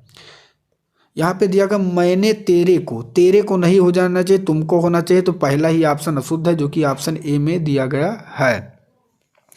वह आदमी अच्छा नहीं है में वह शब्द क्या है? तो वह क्या है? सर्वनाम है, जो कि पुरुषवाचक सर्वनाम है, जो कि ए में दिया गया है। नेक्स्ट प्रश्न है, आंखों से देखा जा सकता है में कारक कौन सा है? तो देखिए, से, कर्ता ने कर्म को करण से, करण आ गया, जो कि ऑप्शन नंबर सी में दिया गया। सी इसका करेक्ट आंसर हो जाएगा। नेक्स्ट प्रश्न आपके सामने है, अपने आप किस प्रकार का सर्वनाम है?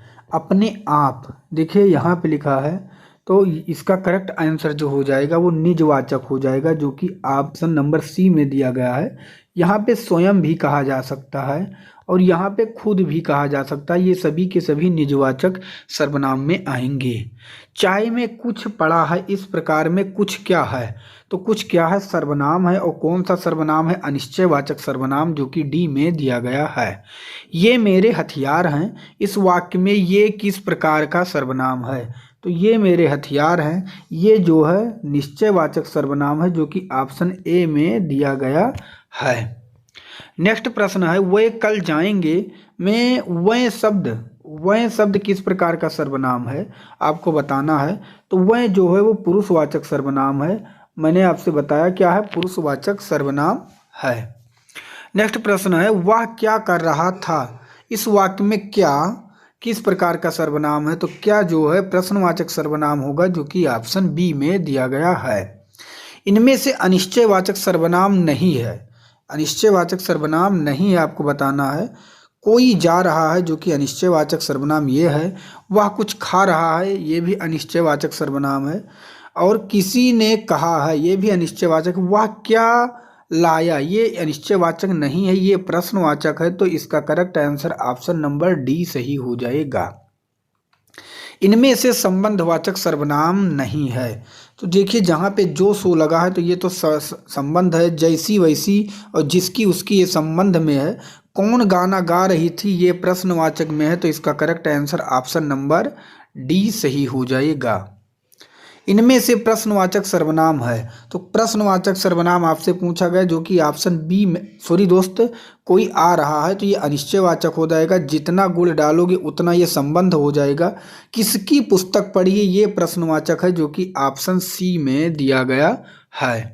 नेक्स्ट प्रश्न आपके सामने है, सर्वनाम शब्द का अर्थ है, तो सर्वनाम शब्द का अर्थ है सबका नाम, जो कि बी में दिया गया है। सर्वनाम के कितने प्रकार हैं, तो सर्वनाम के 6 प्रकार हैं, जो कि ऑप्शन बी में दिया गया है। मैं, हम, हमारा, इनमें से कौन सा सर्वनाम है, ये पुरुषवाचक का उत्तम है, जो कि ऑप्शन ए में दिया गया है। मध्यम में क्या होता है, तुम, तुम्हारा। अन्य में जो होता है, अन्य पुरुष में वाह, वह, ये सिर्फ अन्य में आता है, वाह, वह, ठीक है। और यह, ये सब अन्य में आता है। और तुम, तुम्हारा, ये सब किस में आता है, मध्य में आता है, ठीक है। किस में, ये मध्य में आता है। और मैं, हम, हमारा, ये उत्तम का पुरुषवाचक, ये उत्तम में आता है। तुम, तुझे, अब मैंने बताया ये किस में, मध्य में, जो कि ऑप्शन बी में दिया गया है। कौन, क्या, किसकी, कहाँ, ठीक है, ये प्रश्नवाचक है, जो कि सी में दिया गया है। ठीक है। नेक्स्ट प्रश्न आपके सामने, संज्ञा के स्थान पर काम करने वाले शब्दों को क्या कहते हैं, तो उन्हें सर्वनाम कहते हैं, जो कि ऑप्शन बी में दिया गया है। कोई, कुछ शब्दों, देखिए कोई और कुछ किस में आता है, तो ये सर्वनाम में आता है, जो कि अनिश्चयवाचक है, जो कि ऑप्शन सी में दिया गया है। उत्तम पुरुषवाचक सर्वनाम कौन सा है, तो मैंने कहा उत्तम, मध्यम, अन्य 3 होता है। उत्तम में होता है मैं, हम, जो कि ऑप्शन डी में दिया गया है। मध्यम में कौन होता है, तुम, तुम्हारा। और अन्य में उसे, उनको और यह, वह, ये सब अन्य में आता है। संबंधवाचक सर्वनाम का कौन सा उदाहरण है, तो जो सो जो है, ये संबंधवाचक का सर्वनाम हो जाएगा। अनिश्चयवाचक सर्वनाम का उदाहरण आपको बताना है। अनिश्चयवाचक तो कोई आ रहा है, जो कि सी में दिया गया, सी इसका करेक्ट आंसर होगा। नेक्स्ट प्रश्न है, अन्य पुरुषवाचक सर्वनाम का उदाहरण है, तो अन्य पुरुषवाचक का सर्वनाम का उदाहरण हो जाएगा ऑप्शन ये, ठीक है। यह हुआ, ये संकेतवाचक हो जाएगा। तुम, आप, ये मध्यम में हो जाएगा। और कौन, कब, ये प्रश्नवाचक में हो जाएगा। निम्न में से कौन सा शब्द सर्वनाम है, तो सर्वनाम इसमें ये है। और ये कौन सा सर्वनाम है, अगर आपसे पूछा जाए तो संकेतवाचक सर्वनाम है, ठीक है। अगला प्रश्न, किस समूह में सभी सर्वनाम प्रश्नवाचक हैं, तो आपसे पूछना कौन, क्या, किसने, जो कि ऑप्शन ये में दिया गया, ये इसका करेक्ट आंसर हो जाएगा। नेक्स्ट प्रश्न, किस वाक्य में संबंधवाचक सर्वनाम है, तो संबंधवाचक सर्वनाम है। अयोध्या जाने के लिए किससे कहूँ, ये प्रश्नवाचक है, गलत है। शर्मा जी के घर नहीं है, घर यह नहीं है वह, ये भी गलत है। इस घड़ी को देखो, यह कितनी उपयोगी है, देखिए। और तो यहाँ पे जो दिया गया, यह कितनी उपयोगी है, ये होगा, ये भी नहीं, संकेत में आ जाएगा। तेते पाँव पसारिए, जेती लंबी शोर, तो तेते जेती जो संबंध बनाता है, जो कि डी में दिया गया, डी इसका करेक्ट आंसर हो जाएगा। नेक्स्ट प्रश्न है, सामने जो बड़ा महल दिखाई दे रहा है वह मेरा है, इसमें से सर्वनाम कौन सा है? तो इसमें वह मेरा है निश्चयवाचक सर्वनाम हो जाएगा, जो कि ऑप्शन आपके सामने बी में दिया गया है। किस क्रम में निश्चयवाचक सर्वनाम का सही उदाहरण है? ठीक है, तो अरे नालायक तू इधर क्या कर रहा है, ये गलत है। इस पुस्तक को देखो, यह कितनी उपयोगी है। देखिए यह कितनी उपयोगी है, निश्चय है कि वहाँ है, तो यह निश्चयवाचक हो जाएगा। कोई कुछ कहे हमें, क्या ये प्रश्नवाचक हो जाएगा, और आपका शुभ नाम ये भी प्रश्नवाचक हो जाएगा। घंटी बज रही है, कोई आया। अब कोई मतलब कंफर्म नहीं है, तो ये अनिश्चयवाचक सर्वनाम हो जाएगा। किस क्रम में सर्वनाम का भेद नहीं है? तो हमें पता है पुरुषवाचक सर्वनाम होता है, निजवाचक सर्वनाम होता है, संबंधवाचक, लेकिन अस्तित्ववाचक नहीं होता है, तो डी इसका करेक्ट आंसर हो जाएगा। निम्न अगला प्रश्न है, किस क्रम में प्रश्नवाचक सर्वनाम नहीं है? कौन, कैसे, क्या? सही है, तुम नहीं है, ये पुरुषवाचक सर्वनाम है, जो कि सी में दिया गया है। आपने आप, देखिए मैंने आपने आप यह काम कर लूँगा, इस वाक्य में निजवाचक क्या है? तो अपने आप में जो आप है ये निजवाचक है, आपको पता होना चाहिए। काम नहीं होगा, काम क्रिया होगा, ये है, तो ये भी पुरुषवाचक में आता है, लेकिन ये होता है संकेतवाचक। कौन सा? संकेतवाचक सर्वनाम। तो अपने आप में निजवाचक कौन सा? आप, जो कि ए में दिया गया है। निजवाचक में और मैंने आपसे क्या बताया, खुद और अगर स्वयं आ जाए तो ये भी निजवाचक में आते हैं। तू सर्वनाम का कौन सा प्रयोग किस कर्म में नहीं होगा? तू सर्वनाम का प्रयोग किस कर्म में नहीं होगा? तो समीपता सही है, आत्मीयता, अपमान, ये तीनों के तीनों सही हैं, लेकिन संबंध बताने के लिए नहीं होगा, जो कि डी में दिया गया है। तुम, तू, तुम, आप हिंदी में निम्न में से किस पुरुषवाचक सर्वनाम में है? तो तुम, तुम्हारा, आप ये सब होता है मध्यम पुरुष में। मैं, हम, हमारा होता है अगर मैं, हम, हमारा है। ठीक है, तो इसको ये किस में होगा? ये उत्तम पुरुष में आएगा, ये उत्तम में आएगा। अन्य में क्या आता है? वह, ठीक है, कैसा, ये सब आता है। वह, यह, ये सब आता है अन्य पुरुष में। तो इसमें जितने सर्वनाम के महत्वपूर्ण प्रश्न थे मैंने इसे भी कवर कर लिया, आशा करता हूँ ये भी। और आपसे कभी कभी पूछा जा सकता है सर्वनाम की संख्या कितनी है? तो 11 आपको याद रखना है। कितनी? 11। और भेद अगर पूछा जाए तो भेद कितने हैं? 6। तो आशा करता हूँ ये भी प्रश्न आपके समझ में, सर्वनाम के जितने इंपॉर्टेंट थे मैंने कवर करवा दिए, ये भी आपके समझ में आ गया। पुलिस कांस्टेबल री एग्जाम में एक सीट कंफर्म करने के लिए रामबाण ई बुक आ चुकी है। पूरा syllabus GK, UP GK, Hindi, maths, reasoning complete मिल रहा है 60% डिस्काउंट के साथ। मात्र 39 रुपये की ये ई बुक मिल रही है। खास बात, ई बुक कलर और इमेज के साथ है और पूरा सिलेबस कवर किया गया है। अगर आपको लेना है तो दिए गए व्हाट्सएप नंबर 8948667652 पर व्हाट्सएप कीजिए। यहाँ से आपको ये ई बुक 60% डिस्काउंट के साथ मिल जाएगी। एक बार अगर आप पढ़ लेंगे तो फिर आपको किसी के भी कोई कोर्स की ज़रूरत नहीं है। अगर है ज़रूरत तो दिल दिमाग के साथ अच्छे से पढ़ने की। गारंटी के साथ कहा जा सकता है कि आपको इस ई बुक के फ़ायदे एग्जाम में देखने को लोग कवर करेंगे विशेषण में जितने इंपॉर्टेंट प्रश्न हैं सभी को एक एक करके। अब देखिए हम विशेषण से प्रश्न को हल करेंगे। इनमें से कौन सा शब्द विशेषण नहीं है? देखिए पौष्टिक तो विशेषण है, दयालु विशेषण है और काला भी विशेषण है, लेकिन प्रकृति नहीं है, तो सी इसका करेक्ट आंसर हो जाएगा। काला विशेषण से संज्ञा शब्द क्या बनेगा? तो काला से बन सकता है कालू, गलत है। काल ये भी गलत है। काले भी कालिमा, जो कि ऑप्शन सी में दिया गया है। शिव शब्द से बना विशेषण क्या होगा? आपको बताना है शिव शब्द से बना विशेषण। तो शिव से बना विशेषण शैव होगा, जो कि सी में दिया गया है। लोहा शब्द का विशेषण क्या होगा? तो लोहा शब्द का जो विशेषण होता है वह लोहार होता है, जो कि ऑप्शन बी में दिया गया है। वह धीरे धीरे चलता है। इस वाक्य में धीरे धीरे क्या है? तो धीरे धीरे एक क्रिया विशेषण है, जो कि सी में दिया गया है। इनमें से कौन सा गुणवाचक विशेषण नहीं है? तो यहाँ पे देखिए काला, लंबा, युवा, ये तीनों के तीनों गुणवाचक हैं। 50 नहीं है, ये संख्यावाचक विशेषण होगा। कई लोग आए थे। इस वाक्य में कई किस प्रकार का विशेषण है? तो अनिश्चित संख्यावाचक विशेषण हो जाएगा, जो कि ऑप्शन सी में दिया गया है।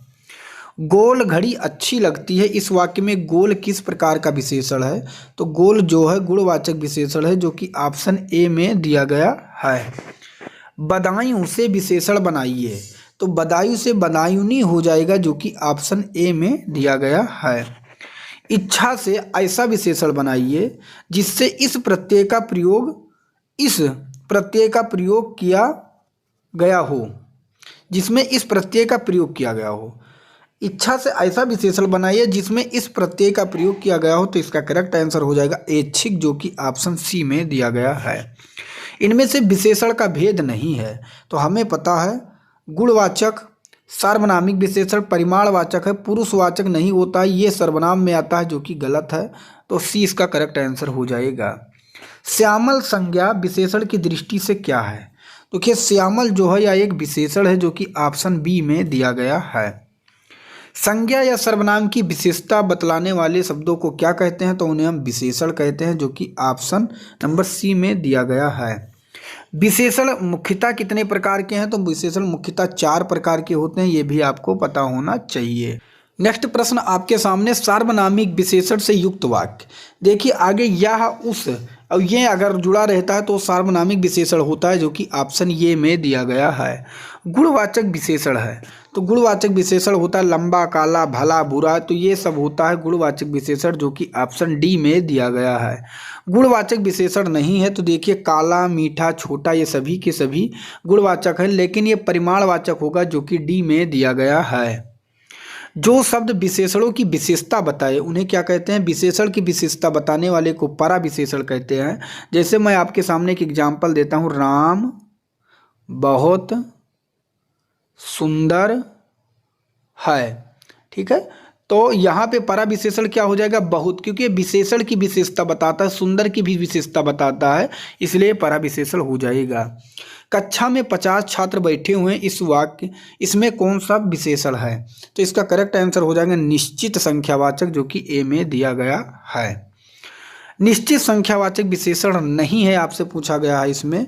तो देखिए 10 आम, 20 आम, 5 गाँव, ये सब है, लेकिन 10 लीटर नहीं है, परिमाणवाचक हो जाएगा, तो इसका नहीं है, जो कि ऑप्शन सी में दिया गया है।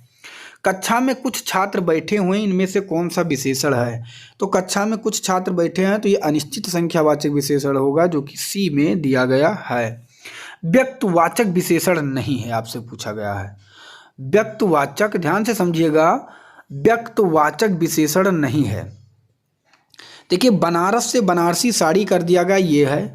बीकानेर से बीकानेरी भुजिया कर दिया, जोधपुरी जूती कर दिया गया, लेकिन जयपुर एक नाम है, ये सीधा सीधा क्या है? एक संज्ञा है, तो सी इसका करेक्ट आंसर हो जाएगा। सर्वनामिक विशेषण नहीं है, तो आगे यह वह इस अगर कहीं जुड़ जाता है तो सर्वनामिक होता है, जैसे यहाँ देखेंगे। लेकिन अशोक ने 2 दर्जन केले लिए, ये परिमाणवाचक विशेषण है, जो कि ऑप्शन डी में दिया गया है। अनिश्चित परिमाणवाचक विशेषण, तो अनिश्चित परिमाणवाचक विशेषण बहुत घी, अब इसका correct answer option number D सही हो जाएगा। निश्चित परिमाणवाचक विशेषण, तो निश्चित परिमाणवाचक विशेषण हो जाएगा 3 किलो चीनी, जो कि ऑप्शन डी में दिया गया है। नेक्स्ट प्रश्न है, गुणवाचक विशेषण नहीं है, तो साफ साफ हमें दिख रहा है कुछ जो है ये अनिश्चयवाचक में विशेषण में आ जाएगा, जो कि डी में दिया गया है। लड़ाई में कुछ लोग घायल हो गए, अब देखिए कुछ लोग तो अनिश्चित संख्यावाचक, ये भी, जो कि ऑप्शन ए में दिया गया है। अनिश्चित संख्यावाचक के विशेषण नहीं है, आपसे पूछा गया है। तो देखिए यहाँ पे कुछ अनिश्चित में है, अधिक लड़के कितने नहीं पता है, तो अनिश्चित में है। थोड़े से शहर, थोड़ा कितना नहीं पता है, तो अनिश्चित में। लेकिन 3 गांव कन्फर्म है, तो ये निश्चित संख्यावाचक विशेषण होगा, जो कि ऑप्शन आपके सामने दिया गया है डी में। नेक्स्ट प्रश्न है, विशेषण शब्द नहीं है, तो इसमें विशेषण शब्द अगर देखें रोगी, ज्ञानी, लोभी तीनों है, लेकिन नरक नहीं है, जो कि डी में दिया गया है। अगला प्रश्न है, विशेषण शब्द है, 30 का आंसर बताना है, तो विशेषण शब्द इसमें हो जाएगा भोगी, जो कि ऑप्शन डी में दिया गया है। नेक्स्ट प्रश्न आपके सामने है, भाव शब्द का विशेषण शब्द क्या है? भाव शब्द का विशेषण होगा भावुक, जो कि ऑप्शन सी में दिया गया है। नेक्स्ट प्रश्न है, यह कलम उठा दो, इनमें से कौन सा विशेषण है? तो आगे यह वह अगर जुड़ जाए तो उसमें होता है सार्वनामिक विशेषण जो कि सी में दिया गया है। नेक्स्ट प्रश्न आपके सामने है, इसका उत्तर देना है। अशोक 7 किलो दूध पी गया, इसमें कौन सा विशेषण है? तो यहाँ पे हो गया परिमाणवाचक जो कि ऑप्शन बी में दिया गया है। इसमें क्रिया विशेषण कौन सा है आपको बताना है। तो क्रिया विशेषण 34 में धीरे धीरे जो हो जाएगा क्रिया विशेषण हो जाएगा। चालाक केवल विशेषण है और हम क्या है, हम एक सर्वनाम है और लड़का क्या है, लड़का एक संज्ञा है। नेक्स्ट प्रश्न है, संज्ञा शब्द नमक से बना विशेषण क्या है? तो नमक से विशेषण बनता है नमकीन जो कि ऑप्शन बी में दिया गया है। नेक्स्ट प्रश्न है, इनमें से कौन सा विशेषण व्यक्तिवाचक संज्ञा से बना है? व्यक्तिवाचक संज्ञा से बना तो कश्मीर से कश्मीरी बन गया है जो कि ऑप्शन 2 में दिया गया है, करेक्ट आंसर हो जाएगा। नेक्स्ट प्रश्न है, अभिवंदन से निर्मित विशेषण नहीं है, आपको बताना है। तो अभिवंदन से अभिवंद जो कि विशेषण है, अभिवंदनीय भी है और अभिवंदित भी है। अभिवादित अलग हो गया तो बी इसका करेक्ट आंसर हो जाएगा।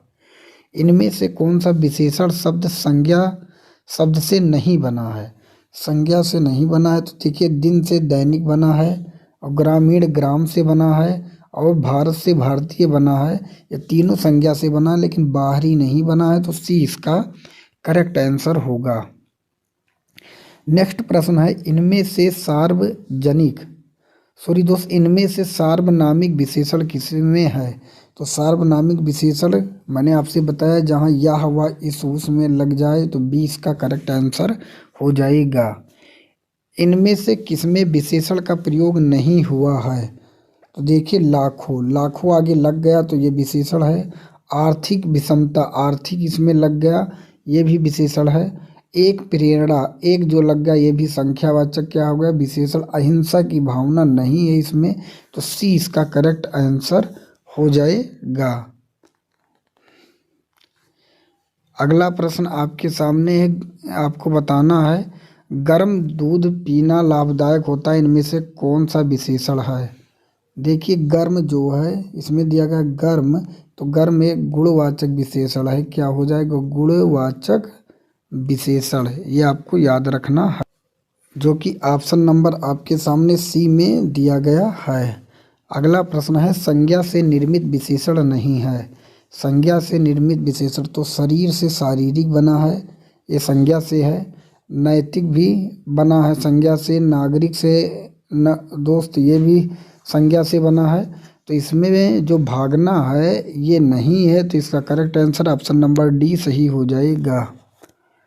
कौन सा विशेषण शब्द संज्ञा शब्द से निर्मित है? तो संज्ञा से अब यहाँ पे हो जाएगा पाश्विक जो कि संज्ञा से निर्मित है, तो इसका सी करेक्ट आंसर हो जाएगा। किस क्रमांक में विशेषण शब्द है आपको बताना है। तो विशेषण शब्द इसमें हो जाएगा पुष्पित जो कि ऑप्शन सी में दिया गया है। नेक्स्ट प्रश्न है, किस क्रमांक में सार्वनामिक विशेषण वाला वाक्य है? तो सार्वनामिक विशेषण कहाँ है इसमें, यह पानी तो सबका है जो कि ऑप्शन बी में दिया गया है। भारतीय लोग बहुत काहिल होते हैं, इस वाक्य में कौन सा विशेषण है? तो देखिए, यहाँ पे जो काहिल है यह गुणवाचक विशेषण है जो कि ऑप्शन सी में दिया गया है। निम्नलिखित में से कौन सा शब्द विशेषण है? तो यहाँ पे आपको बताना है, तो मीठा जो दिया गया ये विशेषण है जो कि ऑप्शन सी में दिया गया है। इनमें संस्कृति का विशेषण कौन सा है? तो संस्कृति का विशेषण होता है सांस्कृतिक जो कि ऑप्शन आपके सामने डी में दिया गया है। दोस्त वही प्रश्न हैं जो पेपर में छपे हैं, क्लास इग्नोर नहीं करना है अगर आपको सिलेक्शन लेना है तो। विशेषण से भाववाचक बनने वाला शब्द, देखिए, तो विशेषण से भाववाचक बनने वाला शब्द है शिष्टता जो कि ऑप्शन बी में दिया गया है। और यहाँ पे जो नहाता और खेलता और दौड़ता ये सब क्या है, ये सब एक क्रिया है, क्या है, एक क्रिया है। सार्वनामिक विशेषण किस वाक्य में है? तो सार्वनामिक विशेषण यहाँ पे अगर हम लोग देखें तो वह गीत गा रही थी, ठीक है, वह गीत गा रही थी, इसमें सार्वनामिक विशेषण है जो कि ऑप्शन सी में दिया गया है। अगर आपसे पूछा जाए बी में, तो वह बहुत होशियार लड़का है, इसमें होशियार जो है गुणवाचक विशेषण हो जाता है, ये आपको याद रखना है। ठीक है, यहाँ होशियार लग गया है इसलिए। नेक्स्ट प्रश्न है, किस वाक्य में परिमाणवाचक विशेषण है? तो परिमाणवाचक विशेषण आपको पता होगा, जो चीज़ किलो में तौला जाता है वो परिमाण होता है। जैसे थोड़े बच्चे या संख्यावाचक हो गया, अनिश्चित संख्यावाचक, सोहन 5 किलो दूध। तो option number A correct answer हो जाएगा। अगर कोई चीज़ केजी में और जो लीटर में होता है वो सदैव किस में होता है? परिमाणवाचक में होता है। तो ये विशेषण के इम्पोर्टेंट प्रश्न थे जो पेपर में छपने की काफ़ी ज़्यादा संभावनाएं हैं। तो दोस्त ऐसे प्रश्न को इग्नोर नहीं आपको करना। अब हम लोग क्रिया से संबंधित जितने भी प्रश्न हैं उसे कवर करेंगे एक एक करके जो पेपर में छपे हैं। पहला प्रश्न है, किसी कार्य का करना या होना पाया जाए उसे क्या कहते हैं? तो उसे हम कहते हैं क्रिया, जो कि ऑप्शन सी में दिया गया है। नेक्स्ट प्रश्न आपके सामने है, सहायक क्रिया प्रभावित होती है।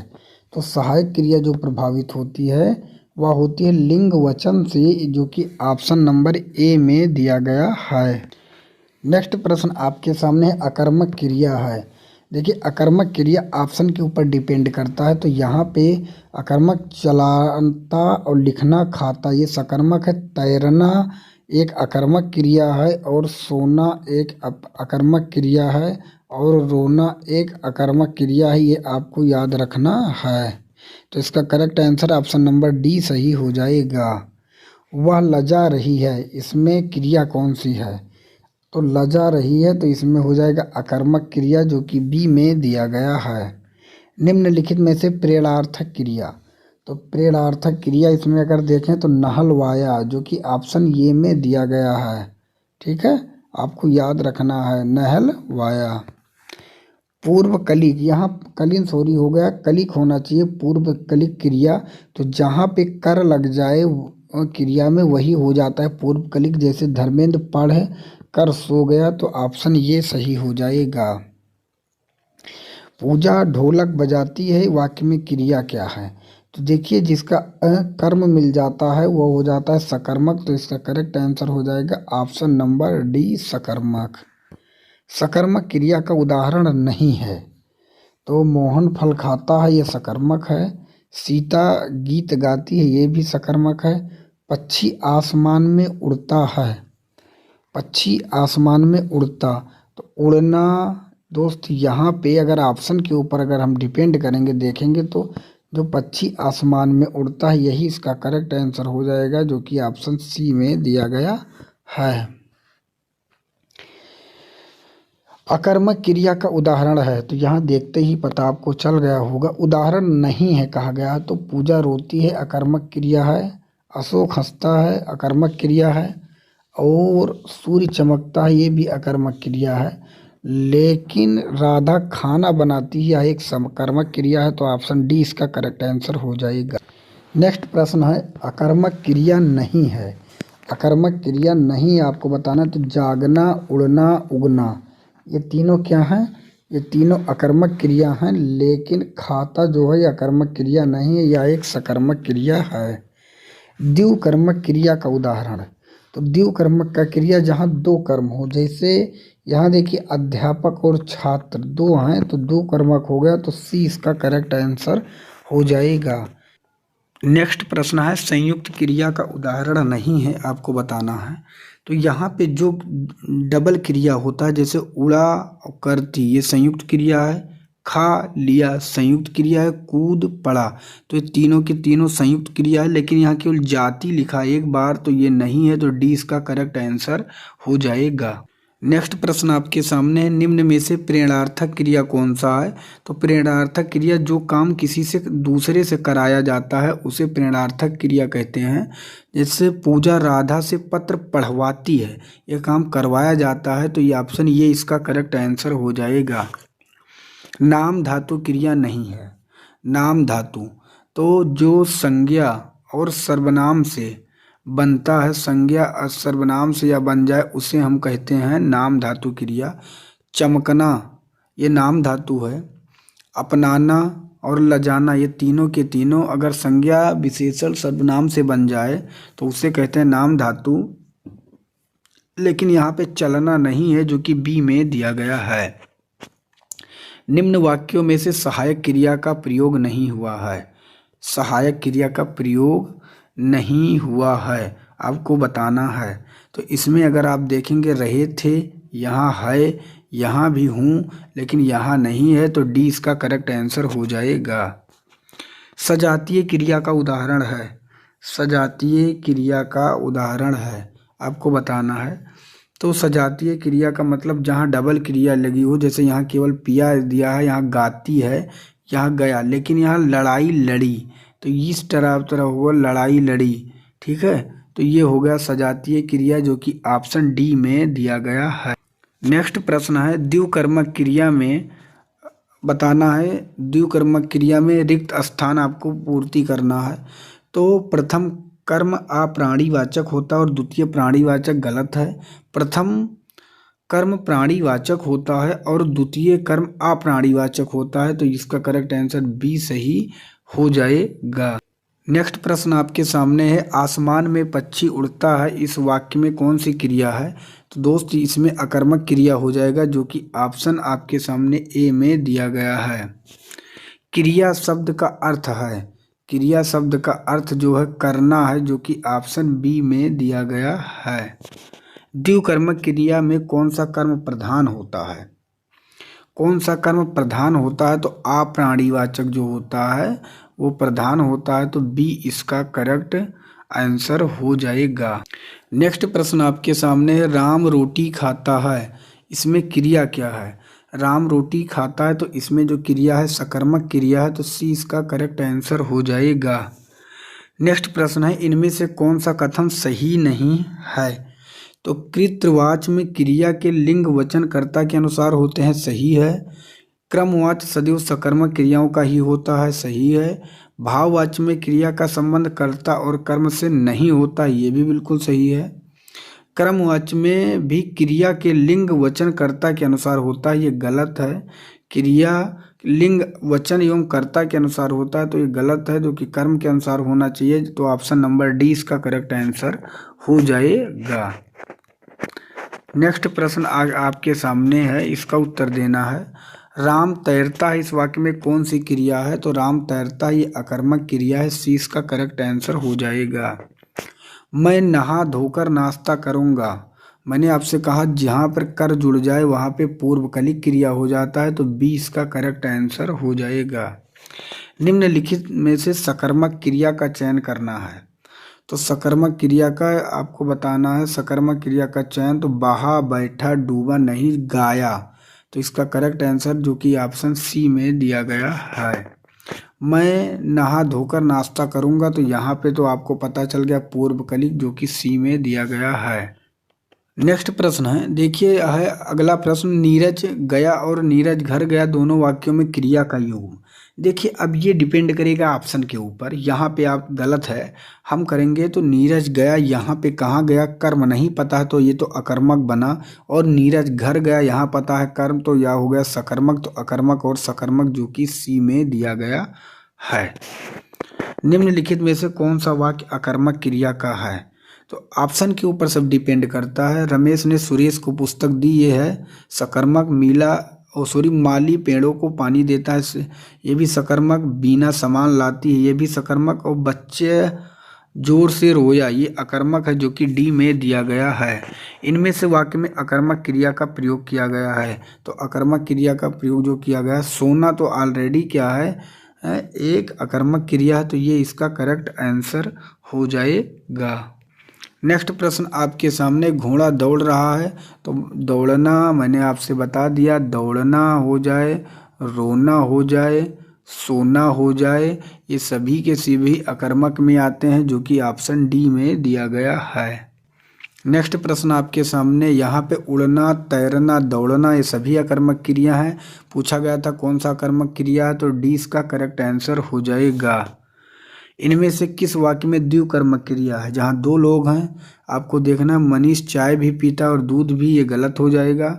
वंदना और सीता नियमित रूप से घूमने जाती हैं, देखिए यहाँ पे भी द्विकर्मक क्रिया नहीं बन रहा है, क्योंकि दोनों एक दूसरे के संयोग में होना दे। प्राचार्य ने विद्यार्थियों को पुरस्कार दिए, यहाँ पे दो कर्म बन रहा है, क्योंकि दोनों को एक ही कर्म से काम होने चाहिए। तो इसका correct answer option number C सही हो जाएगा।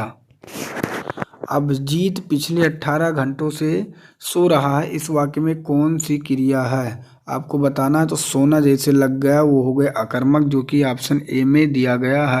नेक्स्ट प्रश्न आपके सामने, जहां एक क्रिया को समाप्त होने के तुरंत बाद दूसरी पूर्ण क्रिया के होने का बोध होता है, जैसे दिनेश पढ़कर। अब जैसे कर लग गया, मैंने बताया कि क्या हो गया, पूर्वकलिक, जो कि ऑप्शन बी में दिया गया है। वह घर पहुंच गया, मैंने कहा कि जहाँ डबल क्रिया पीछे जुड़े पहुंचना है और फिर गया, पहुंच गया, तो वो सदैव हो जाता है कौन सी, संयुक्त क्रिया। ठीक है। और पूर्वकलिक में मैंने आपसे क्या बताया, जहाँ पे कर लग जाता है, प्रेरणार्थक जो काम किसी दूसरे से करवाया जाता है, यहाँ पे दो कर्म होते हैं। कृदंत क्रिया प्रभावित होती है, तो कृदंत क्रिया जो प्रभावित होती है वो लिंग पुरुष से, जो कि ऑप्शन आपके सामने बी में दिया गया है। नेक्स्ट प्रश्न आपके सामने, नाम धातु से नहीं बनती है। नाम धातु नहीं बनती, तो मैंने बताया संज्ञा सर्वनाम विशेषण तीनों से नाम धातु बनती है, लेकिन क्रिया से नहीं। तो डी इसका करेक्ट आंसर हो जाएगा। किसी पूर्ण क्रिया से पहले आने वाली अन्य क्रिया को क्या कहते हैं? आपको बताना है, तो वह हो जाएगा पूर्वकलिक, जो कि ऑप्शन ए में दिया गया है। निम्नलिखित वाक्यों में से किस वाक्य में अकर्मक क्रिया नहीं है? आपको बताना है। अकर्मक क्रिया नहीं है, तो हम देखेंगे यहाँ पे दौड़ना तो अकर्मक क्रिया है, रोना अकर्मक क्रिया है, सुनीता ने अपने पिताजी से फोन करवाया, इसमें अकर्मक क्रिया नहीं है। इसमें कौन सी क्रिया है? तो प्रेरणार्थक क्रिया है, प्रेरणार्थक क्रिया है, ये आपको याद रखना है। तो सी इसका करेक्ट आंसर हो जाएगा। तो क्रिया में जितने भी इम्पोर्टेंट प्रश्न थे मैंने सभी को हल कर लिया। आशा करता हूँ ये भी आपके समझ में आ गया हो। अब हम लोग लिंग से संबंधित जितने भी प्रश्न हैं एक एक करके कवर करेंगे। आशा करता हूँ वीडियो आपको पसंद आ रहा होगा। यहाँ से पहले आपको देखना है लिंग, तो वह शब्द जो पुरुष या स्त्री जात का बोध कराते हैं उन्हें लिंग कहते हैं। लिंग का शाब्दिक अर्थ होता है चिन्ह या पहचान। और हिंदी में लिंग दो प्रकार के होते हैं, ये आपको पता होना चाहिए। दो प्रकार के होते हैं, एक पुल्लिंग और एक स्त्रीलिंग। जो पुरुष का बोध कराते हैं उन्हें हम पुल्लिंग कहते हैं, और जो स्त्री का बोध कराते हैं उन्हें हम स्त्रीलिंग कहते हैं। यहाँ पे मैं आपको बता दूं, आपको देखना जितने अप्राणीवाचक पुल्लिंग संज्ञा शब्द की पहचान यहाँ करेंगे हम। जैसे देशों के जितने नाम हैं वो सभी पुल्लिंग में आते हैं, लेकिन इसमें कुछ अपवाद है, जैसे श्रीलंका, जर्मनी, इटली, चिली और तुर्की, ये पुल्लिंग में नहीं आते हैं। पर्वतों के नाम जितने हैं, जैसे हिमालय, कैलाश, हिंदुकुश, सह्याद्री आदि, ये सभी के सभी पुल्लिंग में आते हैं, लेकिन अरावली पर्वत ये अपवाद में चलता है, तो ये पुल्लिंग में नहीं आएगा। धातुओं के नाम अगर हम बात करें, धातुओं के तो सोना, पीतल, रांगा, सीसा, तांबा, लोहा, टीन, जस्ता, पारा आदि सभी के सभी पुल्लिंग में हैं, चांदी को छोड़ के। और अगर हम द्रव का पदार्थ की बात करें आप, तो यहाँ पे देखना तेल, शरबत, इत्र, दूध, पानी, सिरका, घी, जल, जूस आदि सभी पुल्लिंग में आते हैं, लेकिन लस्सी, कॉफ़ी ये स्त्रीलिंग में आता है। जिसमें आपको याद रखना है कि मात्रा लगा है यहाँ पे बड़ी ई का, वहाँ जितने लास्ट में बड़ी का मात्रा लगा है वो सभी स्त्रीलिंग में आते हैं, ये भी आपको याद रखना है। अब यहाँ पे जैसे आप देखेंगे कि पीछे बड़ी ई का मात्रा लगा है, तो अधिकतर ये सभी किस में आ जाते हैं, ये स्त्रीलिंग में आते हैं। लेकिन यहाँ मार्च, अप्रैल, दिसंबर, चैत्र, जून, अगस्त, सितंबर, अक्टूबर, नवंबर, आषाढ़ आदि ये सभी के सभी किस में आते हैं, पुल्लिंग में आते हैं। ग्रहों के अगर नाम हम बात करें, तो ग्रहों के नाम मंगल, शनि, चंद्र, सूर्य, तारा, बुध, बृहस्पति, शुक्र, राहु, केतु, ध्रुव आदि सभी के सभी पुल्लिंग में आते हैं। पृथ्वी स्त्रीलिंग में आ जाता है, क्योंकि पीछे इसमें मात्रा लगा है, तो इससे आपको पता चल गया हो। यहाँ पे वर्णमाला के जितने अक्षर हैं सभी के सभी वो क्या होते हैं, सभी व्यंजन और सभी स्वर पुल्लिंग कहलाते हैं। इसमें तीन को छोड़कर छोटी ई, बड़ी ई और ऋढ़ ये इस किस में आते हैं, तो ये स्त्रीलिंग में आते हैं। तो अब हम एक एक पॉइंट करके सभी प्रश्न को भी कवर करेंगे। पहला प्रश्न आपके सामने, निम्न में से स्त्रीलिंग है। तो मैंने आपसे बताया कि जहाँ पे छोटी का बड़ी का मात्रा रहता है वो सदैव स्त्रीलिंग होता है। जैसे यहाँ चांदी है, तो डी इसका करेक्ट आंसर हो जाएगा। निम्न में से स्त्रीलिंग क्या उदाहरण नहीं है? स्त्रीलिंग का उदाहरण नहीं है, आपसे ये पूछा गया है, तो इसका करेक्ट आंसर बताना है। तो यहाँ अगर आप देखेंगे दोस्त कि पृथ्वी तो स्त्रीलिंग है, श्रीलंका भी अपवाद में था, ये भी स्त्रीलिंग है, और चाय भी है, लेकिन अगस्त नहीं है, तो डी इसका करेक्ट आंसर हो जाएगा।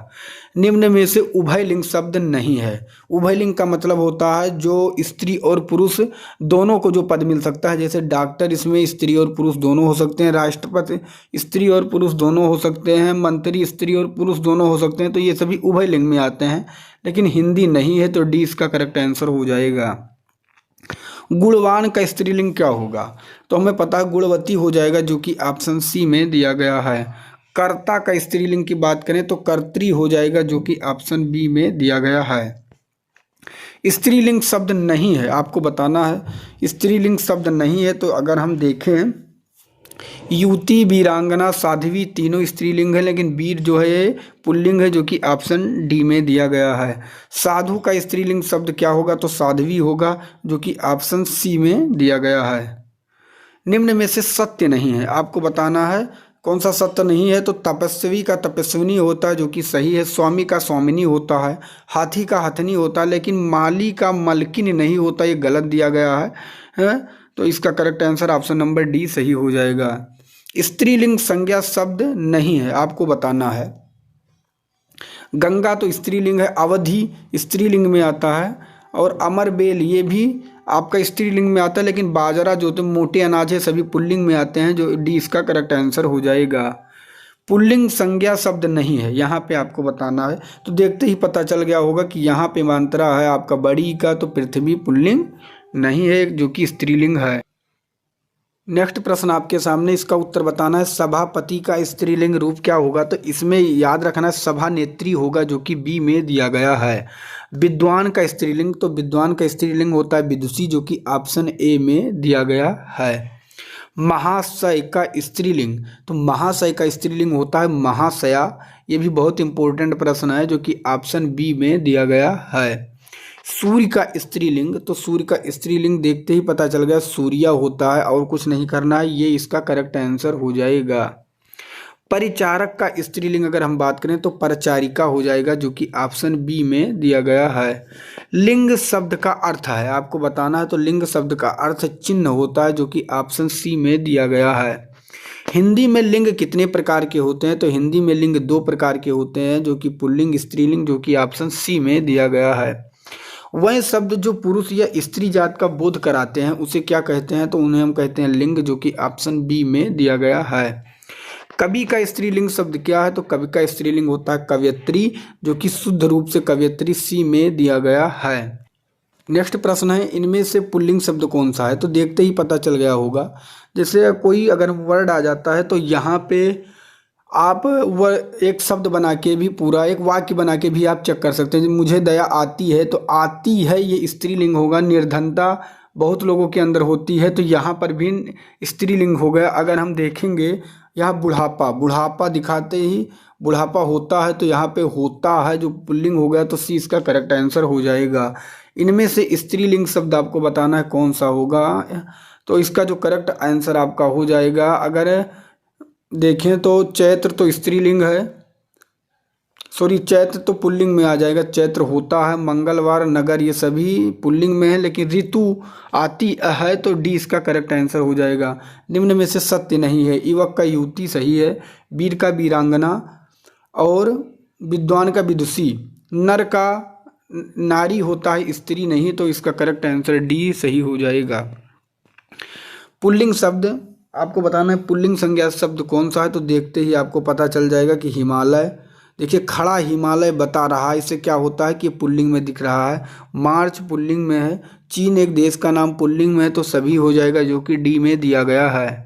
इनमें से पुल्लिंग शब्द बताइए। तो पुल्लिंग शब्द आपको बताना है, बचपना आता है कि बचपना होती है? बचपना आता है हर इंसान का, तो आता है, जो कि पुल्लिंग में है। डी इसका करेक्ट, सी इसका करेक्ट आंसर हो जाएगा। निम्न में से उभयलिंगी, उभयलिंगी मैंने आपसे बताया जो पुरुष और स्त्री दोनों का बोध कराते हैं। जैसे सचिव डॉक्टर, राष्ट्रपति, मुख्यमंत्री, ये सभी के सभी उभयलिंग में आते हैं। निम्न शब्दों में से पुल्लिंग शब्द कौन सा है आपको बताना है। देखते ही पता चल गया, नंदोई, जो कि ऑप्शन बी में दिया गया है। इनमें से कौन सा शब्द सदैव पुल्लिंग में ही प्रयुक्त होता है। सदैव पुल्लिंग में ही प्रयुक्त होता है, आपको बताना है। देखिए, केचुआ बाघ का बघनी होता है, और नातिन ये भी आपका इसका स्त्रीलिंग बनता है, लेकिन सदैव घोड़ा यहाँ दिया गया। कौन सा शब्द सदैव पुल्लिंग में ही प्रयुक्त होता है, तो घोड़ा जो है सदैव पुल्लिंग में प्रयुक्त होगा, क्योंकि यहाँ पे जो कहा जाता है वो कहा जाता है नर घोड़ा मादा घोड़ा, जो कि सी में दिया गया है, तो सी इसका करेक्ट आंसर होगा, लेकिन यहाँ पीछे घोड़ा जरूर जुड़ा रहेगा। इनमें से कौन सा शब्द पुल्लिंग का सूचक है, तो पुल्लिंग का सूचक है पानी, द्रव्य पदार्थ में आता है, ये इसका करेक्ट आंसर हो जाएगा। यहाँ पे कुछ मैंने आपसे बताया अपवाद भी है, आप छोटी बड़ी की मात्रा देख के मत पहचानिएगा, लेकिन द्रव्य पदार्थ में आता है, क्योंकि पानी पीना चाहिए, पीना आता है, तो जो कि पुरुष से पीनी नहीं आता है, इसलिए इसका करेक्ट आंसर पुरुष में आता है, पुल्लिंग हो जाएगा। इनमें से कौन सा शब्द स्त्रीलिंग का सूचक है, स्त्रीलिंग का सूचक है, तो आप हर जितने भी सेंटेंस उनका एक वाक्य बना के आप देख सकते हैं, सभी वर्डों का एक वाक्य बना लीजिएगा। हलवाई, हलवाई तो सबसे सही लगता है पुल्लिंग है। कसाई पुल्लिंग, ईसाई पुल्लिंग, सफाई होती है, होती पीछे स्त्रीलिंग आ जाता है, तो डी इसका करेक्ट आंसर हो जाएगा।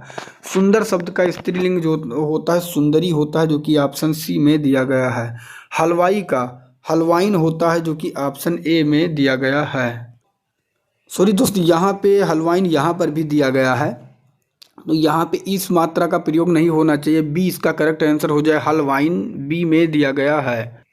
अब देखिए, स्त्रीलिंग शब्द का चयन करना है, तो मैंने यहाँ से कहा कि एक शब्द बना लीजिए, पूरे जो शब्द लिखा है उसका एक वाक्य बनाए। संसद की सभा बैठती है, बैठती है, जो कि बी में दिया गया, बी स्त्रीलिंग हो जाएगा। निम्नलिखित में से कौन सा शब्द स्त्रीलिंग और पुल्लिंग दोनों में है। स्त्रीलिंग तो और पुल्लिंग दोनों में, तो क्या हार से क्या जीत से, किंचित नहीं भयभीत से, हार जो है स्त्री और पुल्लिंग दोनों में है। प्रिय शब्द का स्त्रीलिंग का होगा, प्रिय का, तो प्रिय का हो जाएगा प्रिया, जो कि ऑप्शन बी में दिया गया है। नेता का स्त्रीलिंग, तो नेता का स्त्रीलिंग नेत्री हो जाएगा, ऑप्शन ए में दिया गया है। पुल्लिंग स्त्रीलिंग का जोड़ा कौन सा सही नहीं है, तो बालक का बालिका, माली का मालिनी, माली का मलिनी, मालिनी दिया गया है। कौन से जोड़े सही नहीं है, तो यही गलत हो जाएगा। गूंगा का गूंगी, नर का नारी, तो बी इसका करेक्ट आंसर हो जाएगा। निम्न में से कौन सा जोड़े सही नहीं है आपको बताना है, तो हिरण का हिरणी, जो कि बिल्कुल सही है। पुत्र का पुत्री, तनुज का तरुणी नहीं, तनुजा होना चाहिए, तो सी इसका करेक्ट आंसर हो जाएगा। बाल का स्त्रीलिंग जो होता है बाला होता है, तो सी इसका करेक्ट आंसर होगा। निम्नलिखित में से कौन सा शब्द पुल्लिंग है, तो पुल्लिंग अगर बात की जाए, मूर्खता होती है महिला है, सुंदरता आती है, ये भी स्त्रीलिंग में है। निद्रा आती है, ये भी स्त्रीलिंग में। कपट पुल्लिंग में है, ये इसका करेक्ट आंसर होगा।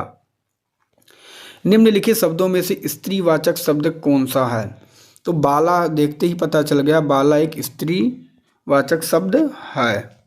घी शब्द है, आपको बताना है घी, तो घी क्या है, मैंने आपसे बताया जितने द्रव्य पदार्थ होते हैं वो पुल्लिंग में आते हैं। यहाँ लिखा गया दोस्त, आप यह नहीं कह सकते कि आपके पास समय नहीं है, क्योंकि आपको दिन में उतना ही समय मतलब मिलता है 24 घंटा, जितना महान और सफल लोगों को मिलता है। जितने महान हो गए हैं, सफल व्यक्ति थे, उन्हें भी 24 घंटा मिलता था, और आपको भी 24 घंटा मिलता है। तो आप अपने आप को ये मत कहिएगा मुझे समय नहीं मिल पा रहा है, समय हर इंसान को मिलता है। अगर सिलेक्शन लेना है दोस्त, तो आप अपने आप को पॉजिटिव रखिएगा और मेहनत करते रहिएगा, 100% आपको वर्दी जरूर मिलेगी। अब हम वचन से संबंधित जितने भी इम्पोर्टेंट प्रश्न हैं वो भी आपको बता देंगे कि एक एक करके जितने भी वचन से संबंधित हैं। इतना पहले आपको समझ लेना है कि वचन वही शब्द जो किसी की संख्या का ज्ञान कराते हैं उसे वचन कहते हैं। वचन शब्द का अर्थ है संख्या, और वचन दो प्रकार के होते हैं। कौन कौन से? एक वचन और बहुवचन। ठीक है, एक वचन जो एक वस्तुओं का बोध कराते हैं, और बहुवचन जो अनेक वस्तुओं का बोध कराते हैं, उन्हें हम बहुवचन कहते हैं। इस पॉइंट को आपको देख लेना है। हिंदी में निम्न शब्द सदैव बहुवचन में ही प्रयुक्त होता है। ये पॉइंट आपको याद रखना है। कौन कौन सा? बाल, लोग, दाम, समाचार, प्राण, भाग्य, आंसू, होश, दर्शन, हस्ताक्षर, ओंठ, अक्षत, हालचाल, ये सभी के सभी बहुवचन में प्रयोग होते हैं, सदैव बहुवचन में, ये आपको याद रखना है। और आदर सूचकार्थ मतलब आदर के साथ किसी का नाम लेना जो होता है वो एक वचन के साथ पर बहुवचन का प्रयोग होते हैं, ये भी पता होना चाहिए जिसका आदर से। जैसे यहाँ तो गुरु जी, ये तो है एक वचन, लेकिन जब प्रयुक्त होगा तो हम यहाँ पे बहुवचन कर देंगे। आ रहे हैं, आ रहे हैं मतलब बहुवचन में। महात्मा बुद्ध, महान, देखिए यहाँ तो एक लोग, लेकिन यहाँ थे इसलिए लगाया गया क्योंकि इन्हें आदर के साथ इनका नाम लिया गया, इसलिए यहाँ पे हम बहुवचन में प्रयुक्त कर देते हैं। तो आदर सूचकार्थ के साथ एक वचन के स्थान पर हम बहुवचन का प्रयोग करते हैं। जितने डाउट हैं हम लोग दोस्त प्रश्न को देखते हुए डाउट को क्लियर करेंगे। वचन शब्द का अर्थ हिंदी व्याकरण में क्या है? तो वचन शब्द का अर्थ हिंदी व्याकरण में संख्या है, जो कि डी में दिया गया है। वह शब्द किसी संख्या का बोध कराते हैं, उसे क्या कहते हैं? तो उसे क्या कहते हैं आपको पता होना चाहिए, वचन कहते हैं।